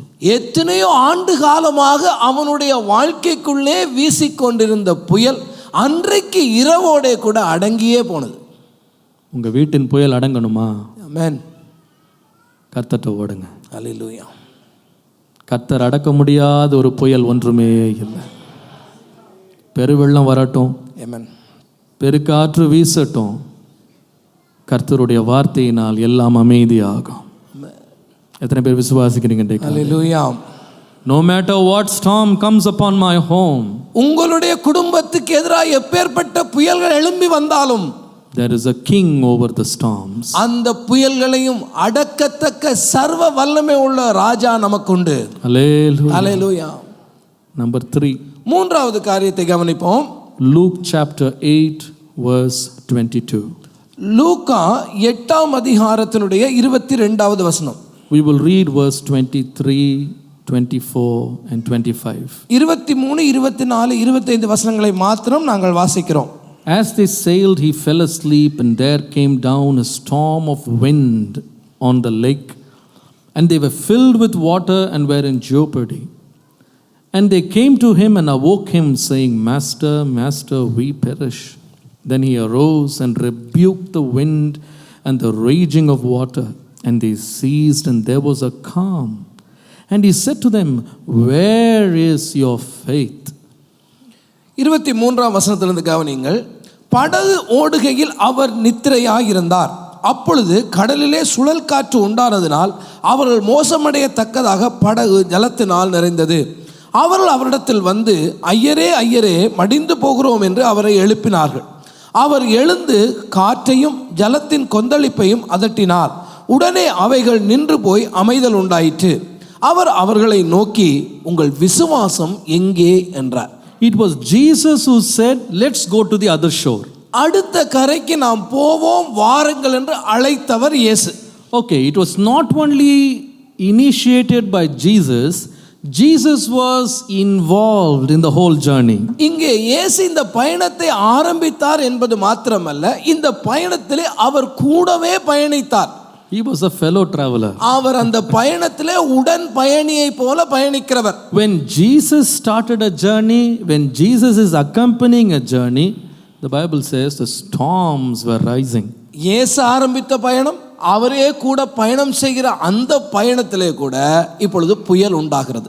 That's the question in many of our hearts. இன்னைக்கு நம்முடைய இருதயத்திலே ஒரு கேள்வி எழும்புகிறது. If God started it, and if God's presence is with me, can I face a storm? தேவனே என்னுடைய பிரயாணத்தை ஆரம்பித்திருந்தால், தேவன் என்னுடைய பிரயாணத்திலே கூட இருப்பாரேயானால், என்னுடைய வாழ்க்கையிலே புயல் எழும்பக்கூடுமா? It can. நிச்சயமாக எழும்பலாம். This passage tells us. இந்த வேத பகுதி அதைத்தான் நமக்கு சொல்லுகிறது. When Jesus is right in the middle and everybody is close to Jesus, their boat began to be filled with water and the storms began to rise. இயேசு நடுவிலே இருக்கிறார், அவரை சுற்றிலும் மற்றவர்கள் இருக்கிறார்கள். இந்த வேளையிலே அந்த படகு தண்ணீரினாலே நிரம்பத்தக்க அளவிலே புயல் வீசுகிறது. Now the people in that ship, they were not ordinary travelers, one-time travelers. இந்த ஆண்டவரோடு கூட பிரயாணம் பண்ணுகிறார்களே, அந்த படகுல இருக்கிறார்களே, அவர்கள் ஏதோ இன்றைக்கு தான் இந்த படகு பிரயாணத்தை செய்கிற ஒரு நபர்கள் அல்ல. They are not holiday travelers. அவங்க ஏதோ விடுமுறைக்கு கப்பல் பயணம் செய்வோம் என்று சொல்லி போகிற ஒரு பிரயாணிகள் அல்ல. You know, they were expert fishermen. They had seen the sea, they have seen the waves. The waters are not new for them. அவர்கள் மீன் பிடிக்கிறவர்கள், மீனவர்களாய் இருந்தவர்கள், கடலிலே புயல்களை கண்டவர்கள், அந்த அனுபவத்திலே தேறினவர்கள். Now they are waking up Jesus. இப்ப இயேசுவை போய் அவங்க எழுப்புறாங்க. Jesus, get up, get up. ஐயரே எழுந்திரும் என்று எழுப்புகிறார்கள். He is a carpenter's son. அவர் யார்? அவர் ஒரு தச்சனுடைய குமாரன். He knows to make boats, he cannot sail boats. அவருக்கு படகை செய்ய தெரியுமே தவிர படகை கடலிலே அதுக்கு பயணம் பண்ண தெரியாது. That's what happens to us sometime, you know. When problems go beyond your capacity, you call every Tom, Dick and Harry to help you. பாருங்க, நம்ம வாழ்க்கையில அதேதான். நம்ம வாழ்க்கையில பிரச்சனை அதிகமாகும் பொழுது யாரை வேணாலும் உதவிக்கு கூப்பிட நம்ம தயங்குறதே கிடையாது. And they woke up Jesus. இயேசுவை போய் எழுப்பினார்கள். Jesus did not come and say, what happened? ஆண்டவர் வந்து என்னங்க ஆச்சு அப்படின்னு கேட்கல. Jesus did not say, come on, let's give it a try. I will also join hands and let's take it to the other shore. ஓ, படகு வலிக்கிறதுக்கு நானும் ஒரு கை தர்றேன், நம்ம சேர்ந்து வேகமா வலிச்சு எப்படியாவது கரைக்கு போயிடுவோம்னு ஆண்டவர் இங்க அவங்களுக்கு ஐடியா கொடுக்கல. And Jesus did not say, did you try this method? Did you try that method? ஆண்டவர் அவங்கள பார்த்து இப்படி முயற்சி பண்ணீங்களா, அப்படி பண்ணி பார்த்தீங்களான்னு கேள்வியும் கேட்கல. The question that he asked was really interesting to me. ஆண்டவராகிய தேவன் ஒரு கேள்வி கேட்கிறாரு, அந்த கேள்வி தான் எனக்கு இங்கே முக்கியமானது. He asked only one question. ஒரே ஒரு கேள்வி தாங்க ஆண்டவர் கேட்டார். When the boat was rocking in the waves, he said, where is your faith? படகு புயல் காற்றினாலே ஆடிக்கொண்டு அசைந்து கொண்டு கொடுமையான சூழ்நிலையில் இருக்கும் பொழுது ஆண்டவர் அவர்களை பார்த்து கேட்ட கேள்வி, எங்கே உங்கள் விசுவாசம்? I gave a title for this storm. இந்த புயலுக்கு நான் ஒரு பெயர் கொடுத்தேன். Irresistible storms against our faith. நம்முடைய ஆத்துமாவுக்கு, நம்முடைய விசுவாசத்துக்கு எதிராக வருகிற தவிர்க்க முடியாத புயல். You must understand this very, very carefully. நீங்க இதை மிக மிக தெளிவாக புரிந்து கொள்ள வேண்டும். The storm mentioned in this passage is not a storm against the body. நம்முடைய சரீரத்துக்கு விரோதமாய் வரக்கூடிய ஒரு புயல் அல்ல இங்கே பேசப்படுவது.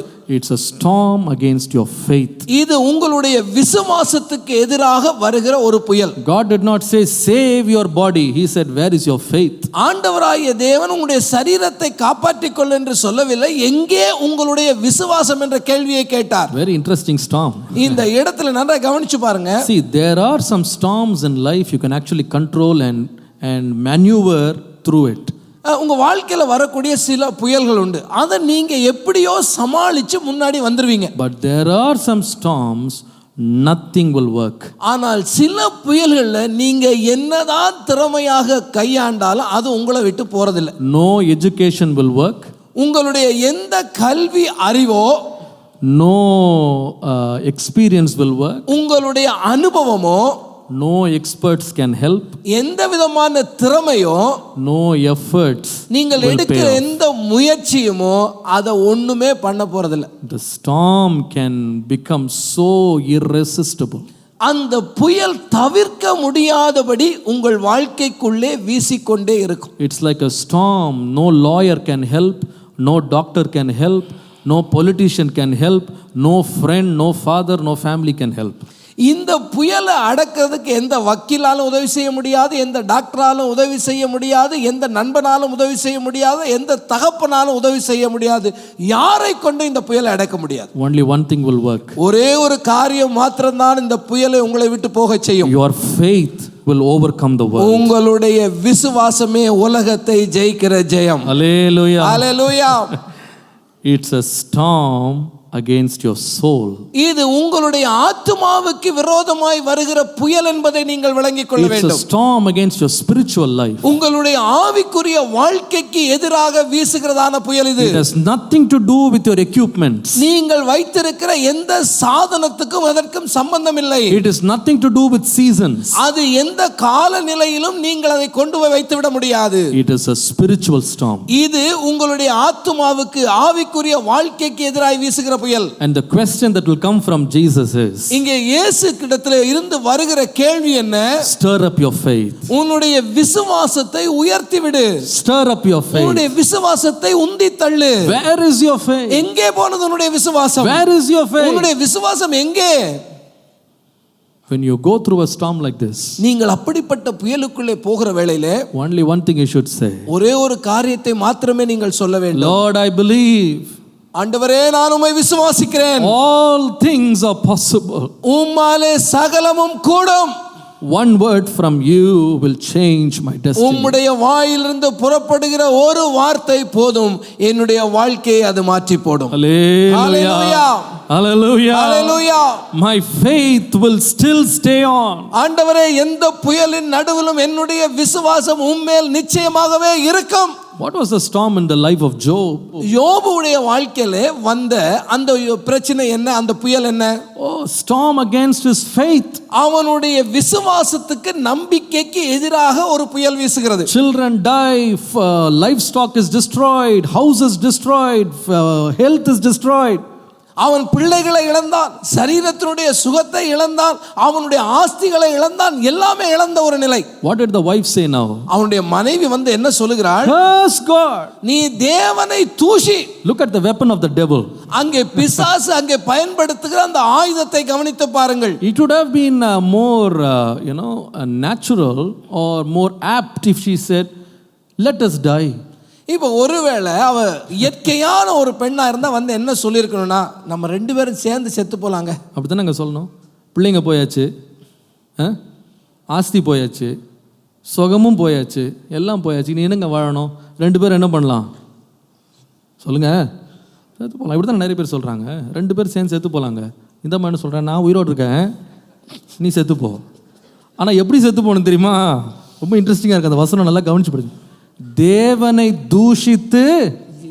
அப்போ இந்த புயல் என்ன புயல் தெரியுமா? சாகருக்கு வந்த புயல் இல்லை. நீ முதல்ல தேவனை தூஷிக்கணும். You need to give up your faith. உன்னுடைய விசுவாசத்தை நீ விட்டுவிடு. Leave your faith. உன்னுடைய விசுவாசத்தை விட்டுடு. Satan tried to take away wealth. முதலாவது பிசாசு அவனுடைய சொத்துல கையை வச்சா அந்த சொத்தை அவனை விட்டு எடுத்தான். He took away children, அவனுடைய பிள்ளைகள் அதை அவன் எடுத்தான். took away health, அவனுக்கு இருந்த சரீரத்தின் சுகத்தை எடுத்தான். took away honor, respect, everything taken away. அவனுக்கு இருந்த கனம், அந்த ஊர்ல இருந்த மரியாதை, மதிப்பு எல்லாமே அகன்று போனது. But his main mission is only one thing. அவனுடைய முக்கியமான வேலை ஒண்ணுதாங்க. He wants to rob your faith. அவன் உன்னுடைய விசுவாசத்தை எடுத்துக்கொள்ளும்படி வந்திருக்கிறான். You know what Job said? யோபு என்ன சொன்னான் தெரியுமா? Even if the Lord will kill me, I will not deny him. அவர் என்னை கொன்று போட்டாலும் நான் அவரை மறுதலிக்க மாட்டேன். Hallelujah. Hallelujah. I know some of you are going through terrible storms in your life. உங்களுடைய வாழ்க்கையிலே பலர் மிக மோசமான இந்த புயல்கள் நடுவிலே சிக்கிக் கொண்டிருக்கிறீர்கள் என்று எனக்கு தெரியும். Prophetically I am speaking to you. இன்னைக்கு தீர்க்கதரிசனமாகவே உங்களுக்கு முன்பாக நான் சொல்லுகிறேன். This storm is not about your children.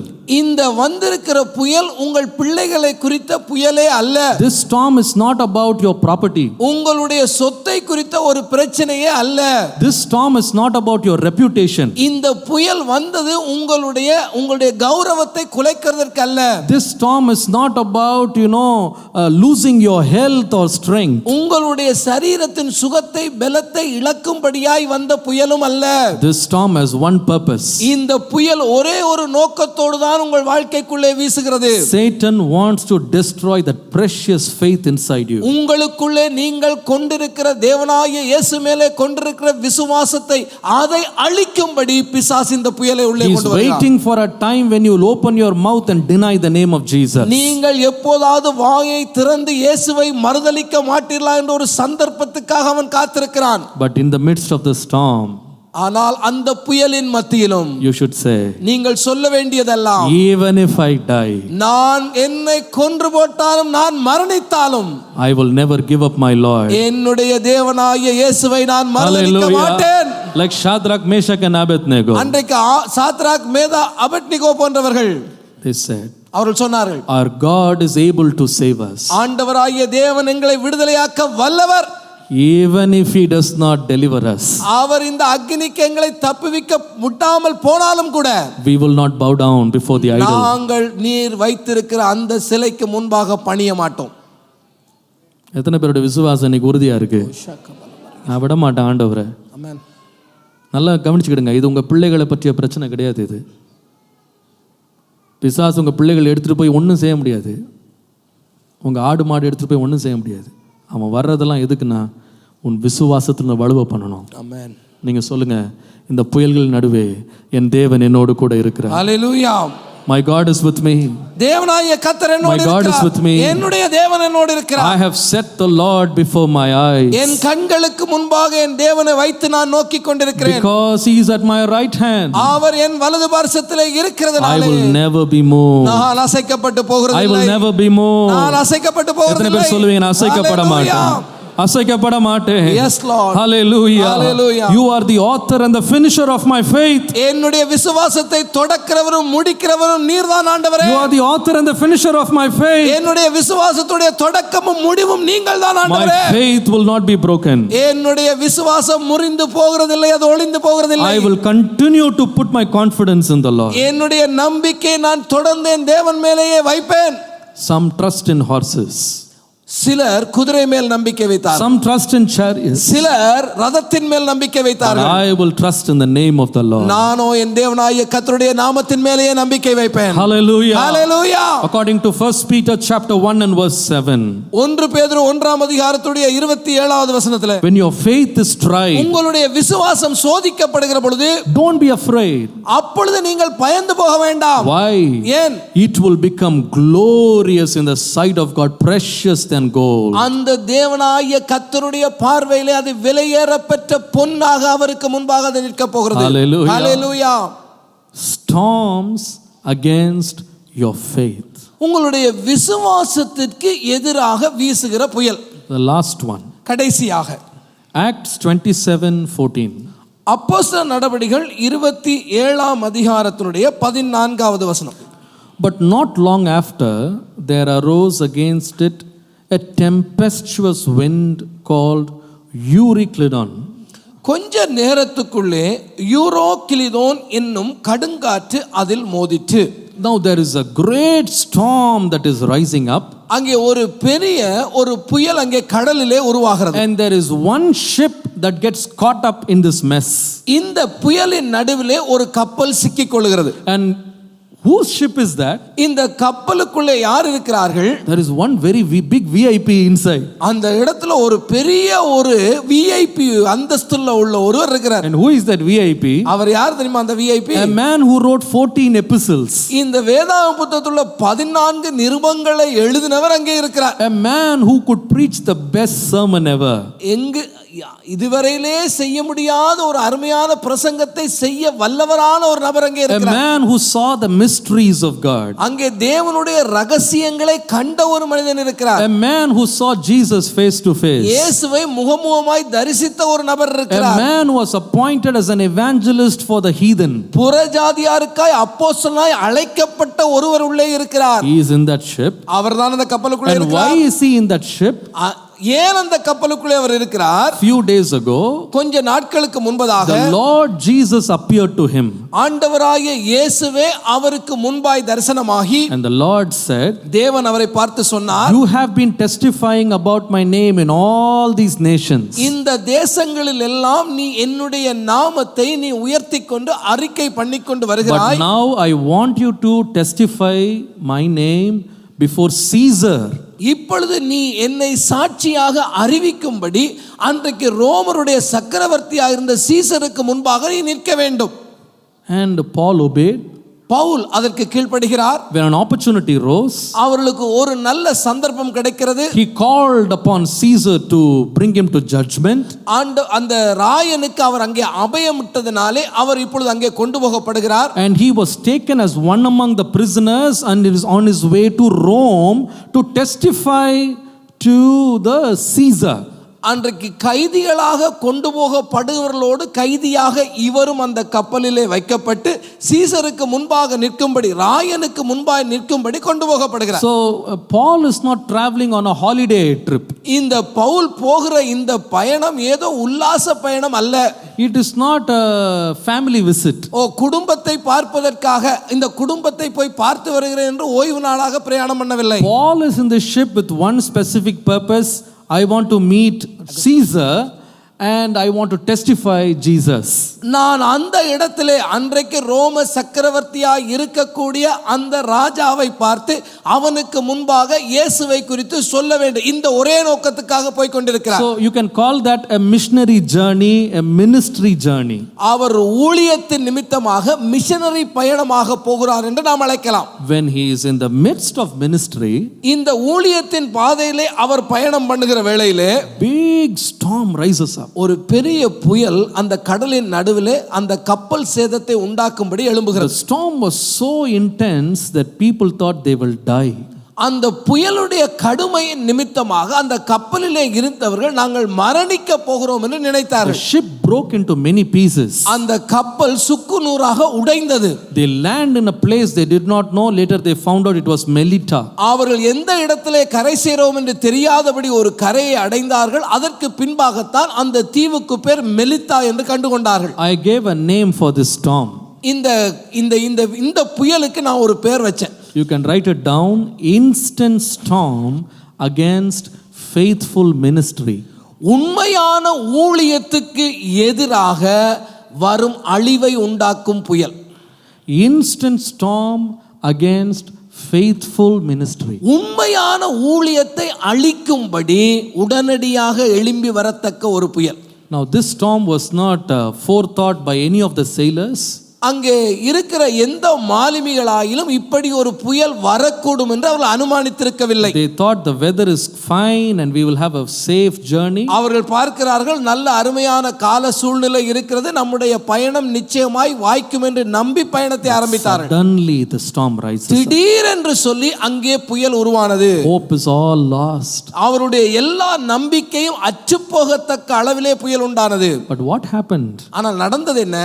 When storms come against ministry, they come for a purpose. இந்த ஊழியங்களுக்கு விரோதமாக ஒரு புயல் எழும்பி வருமானால் அங்கே ஒரு நோக்கம் இருக்கிறது. You see, There was a storm against the ministry of Jonah. யோனாவினுடைய ஊழியத்துக்கு எதிராக புயல் வந்ததை நாம் முதலாவது பார்த்தோம். And it came for his repentance. இந்த யோனா மனம் திரும்ப வேண்டும் என்பதற்காக தேவன் அந்த புயலை அவனுக்கு But அனுப்பினார். this is a different storm. ஆனால் இங்கே முற்றிலும் வித்தியாசமான ஒரு புயல் வீசுகிறது. Every storm that is coming against ministry is not for blessing. Some storms are coming so you can repent. ஊழியத்துக்கு விரோதமாக வீசுகிற எல்லா புயலும் ஒரே நோக்கத்தோடு வீசுகிறதில்லை. ஒருவேளை நாம் மனம் திரும்பவும் புயல் வீசலாம். But here is a storm. ஆனால் இங்கே வீசுகிற புயல் என்று சொல்லுவது, Satan would have thought this storm will destroy Paul. இந்த பவுலை எப்படி ஆகிலும் இந்த புயலின் நிமித்தமாக அழித்து விடலாம் என்று பிசாசு திட்டமிட்டிருந்தான். Satan would have thought, okay, he is not going to meet Caesar. அன்றைக்கு அந்த ரோம சக்கரவர்த்தியை இவன் சந்திக்க போறதற்கான வாய்ப்பு இதோடு கூட முடிந்து விட போகிறது என்று பிசாசு நினைக்கிறான். Ship will sink and all will die. இந்த கப்பல் மூழ்க போகிறது, அந்த கப்பல் உள்ள எல்லோருமே சாக போகிறார்கள். The ministry will cease. இந்த ஊழியம் இத்தோடு கூட முடிய போகிறது. But what happened? ஆனா நடந்தது என்ன? The Bible says they went to a place they did not know before. அவர்கள் இதுக்கு முன்பாக போகாத ஒரு இடத்துக்கு போகிறார்கள். And when they went there, அங்கே போன வேளையிலே there is a fire being lit. அவர்கள் அந்த குளிர் காய்கிறதற்காக நெருப்பு மூட்டுகிறார்கள். And Paul is taking few logs. அங்கே இருக்கிற சில சுள்ளிகளை பொறுக்கி கொண்டு அந்த பவுல் அங்கே உள்ளே போடுகிறார். There is a serpent inside and bites Paul. அங்கே அதற்குள்ளே இருந்த ஒரு பாம்பு அவனை கவ்விக்கொள்ளுகிறது. அப்படியே அவன் அது உதறி போடுகிறான். So the islanders say he is surely a murderer. இப்ப அந்த தீவிலே இருந்த ஜனங்கள் என்ன சொன்னார்கள்? இவன் கொலை பாதகனாக இருக்கிறான். He is not a good man. இவன் நல்ல மனுஷன் இல்லங்க. He will die.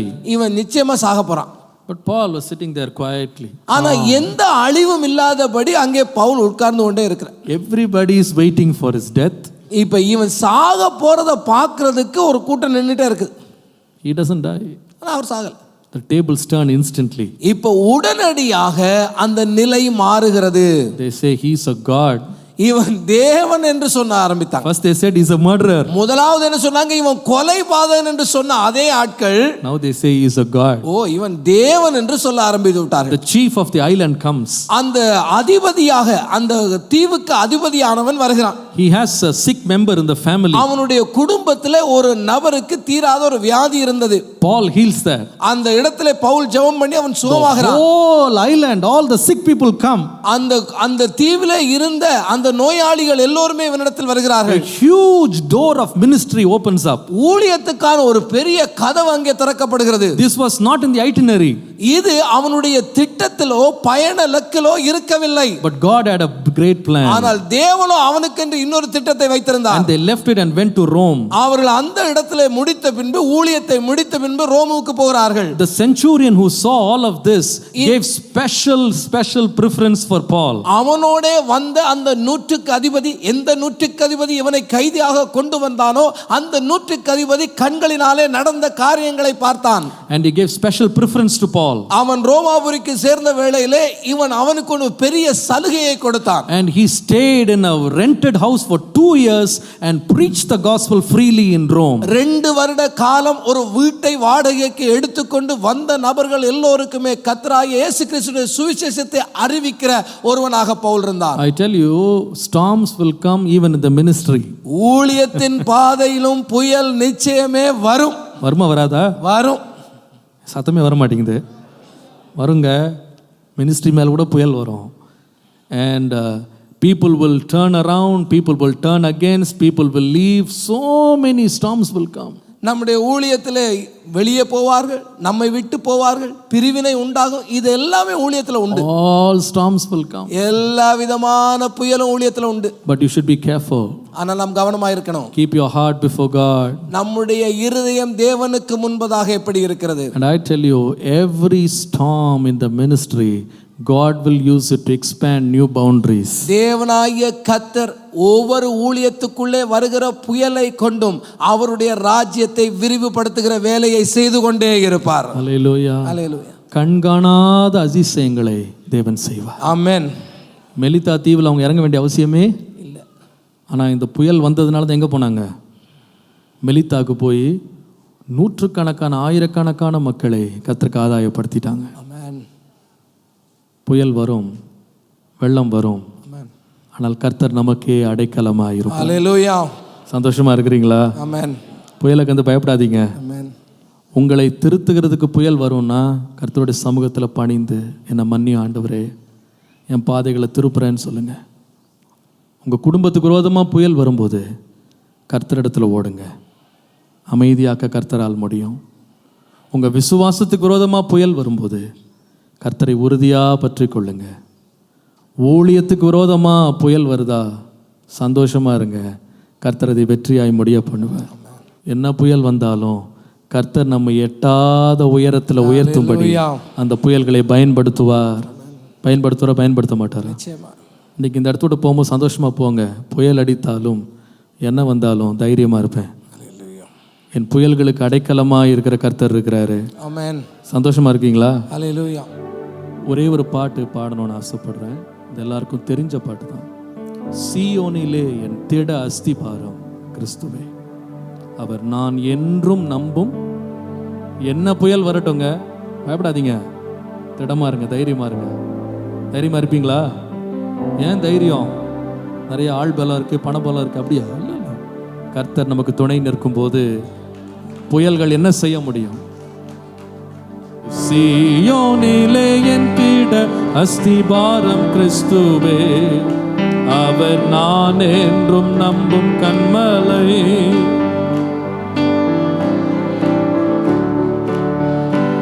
புயல் அடித்தாலும் அலை மோதினாலும் எவர் எனக்கு எதிராக எழும்பினாலும், புயல் அடித்தாலும் அலை மோதினாலும் பாடுங்க தைரியமா. எனக்கு எட்டாத உயரத்திலே எடுத்தவர் நிறுத்திடுவார். எனக்கு எட்டாத உயரத்திலே எடுத்தவர் நிறுத்திடுவார். சீயோனிலே என் திட அஸ்திபாரம் கிறிஸ்துவே, அவர் நான் என்றும் நம்பும் கன்மலை.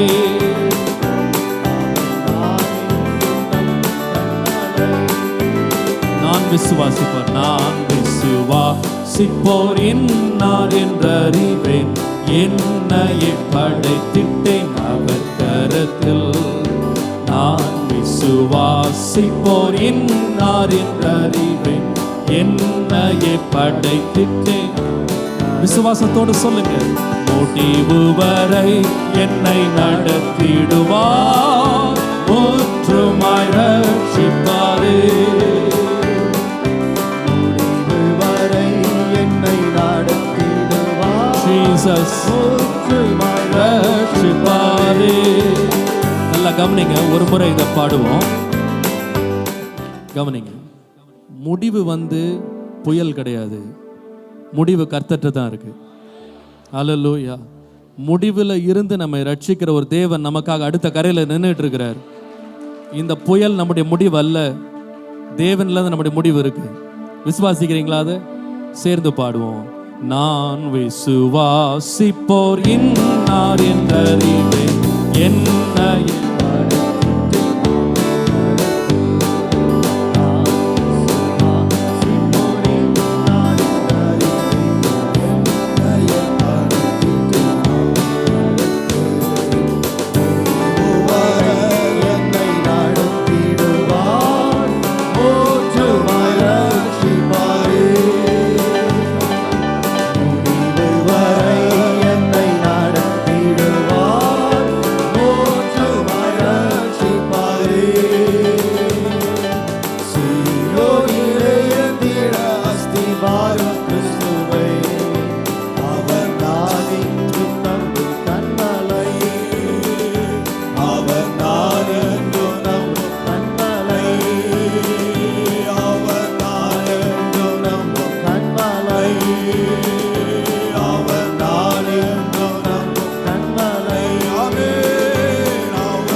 Hallelujah.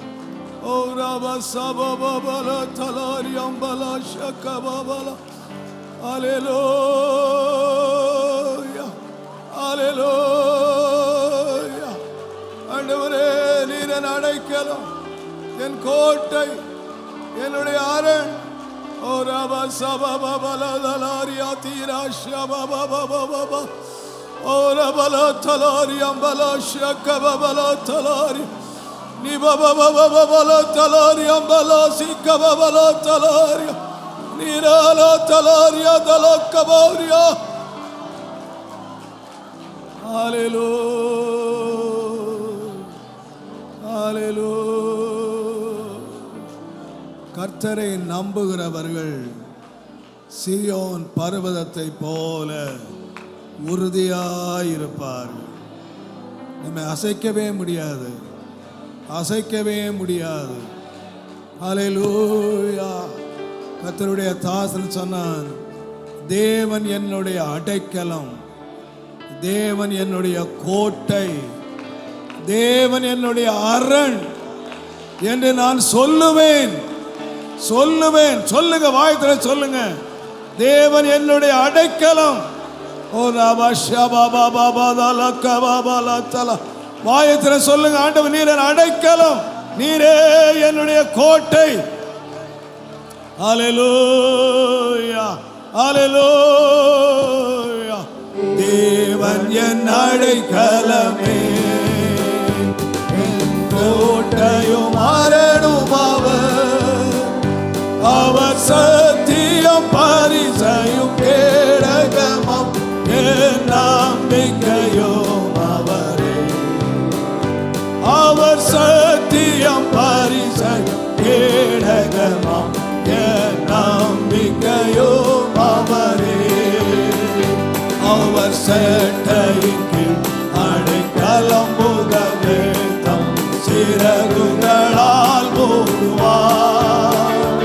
அவர் சேட்டையின் கீழ் அடைக்கலம் புகவே தம் சிறகுகளால் மூடுவார். அவர் சேட்டையின் கீழ் அடைக்கலம் புகவே தம் சிறகுகளால் மூடுவார். அவர் சேட்டையின் கீழ் அடைக்கலம் புகவே தம் சிறகுகளால் மூடுவார். அவர் சேட்டையின் கீழ் அடைக்கலம் புகவே தம் சிறகுகளால் மூடுவார். அவர் சேட்டையின் கீழ் அடைக்கலம் புகவே தம் சிறகுகளால்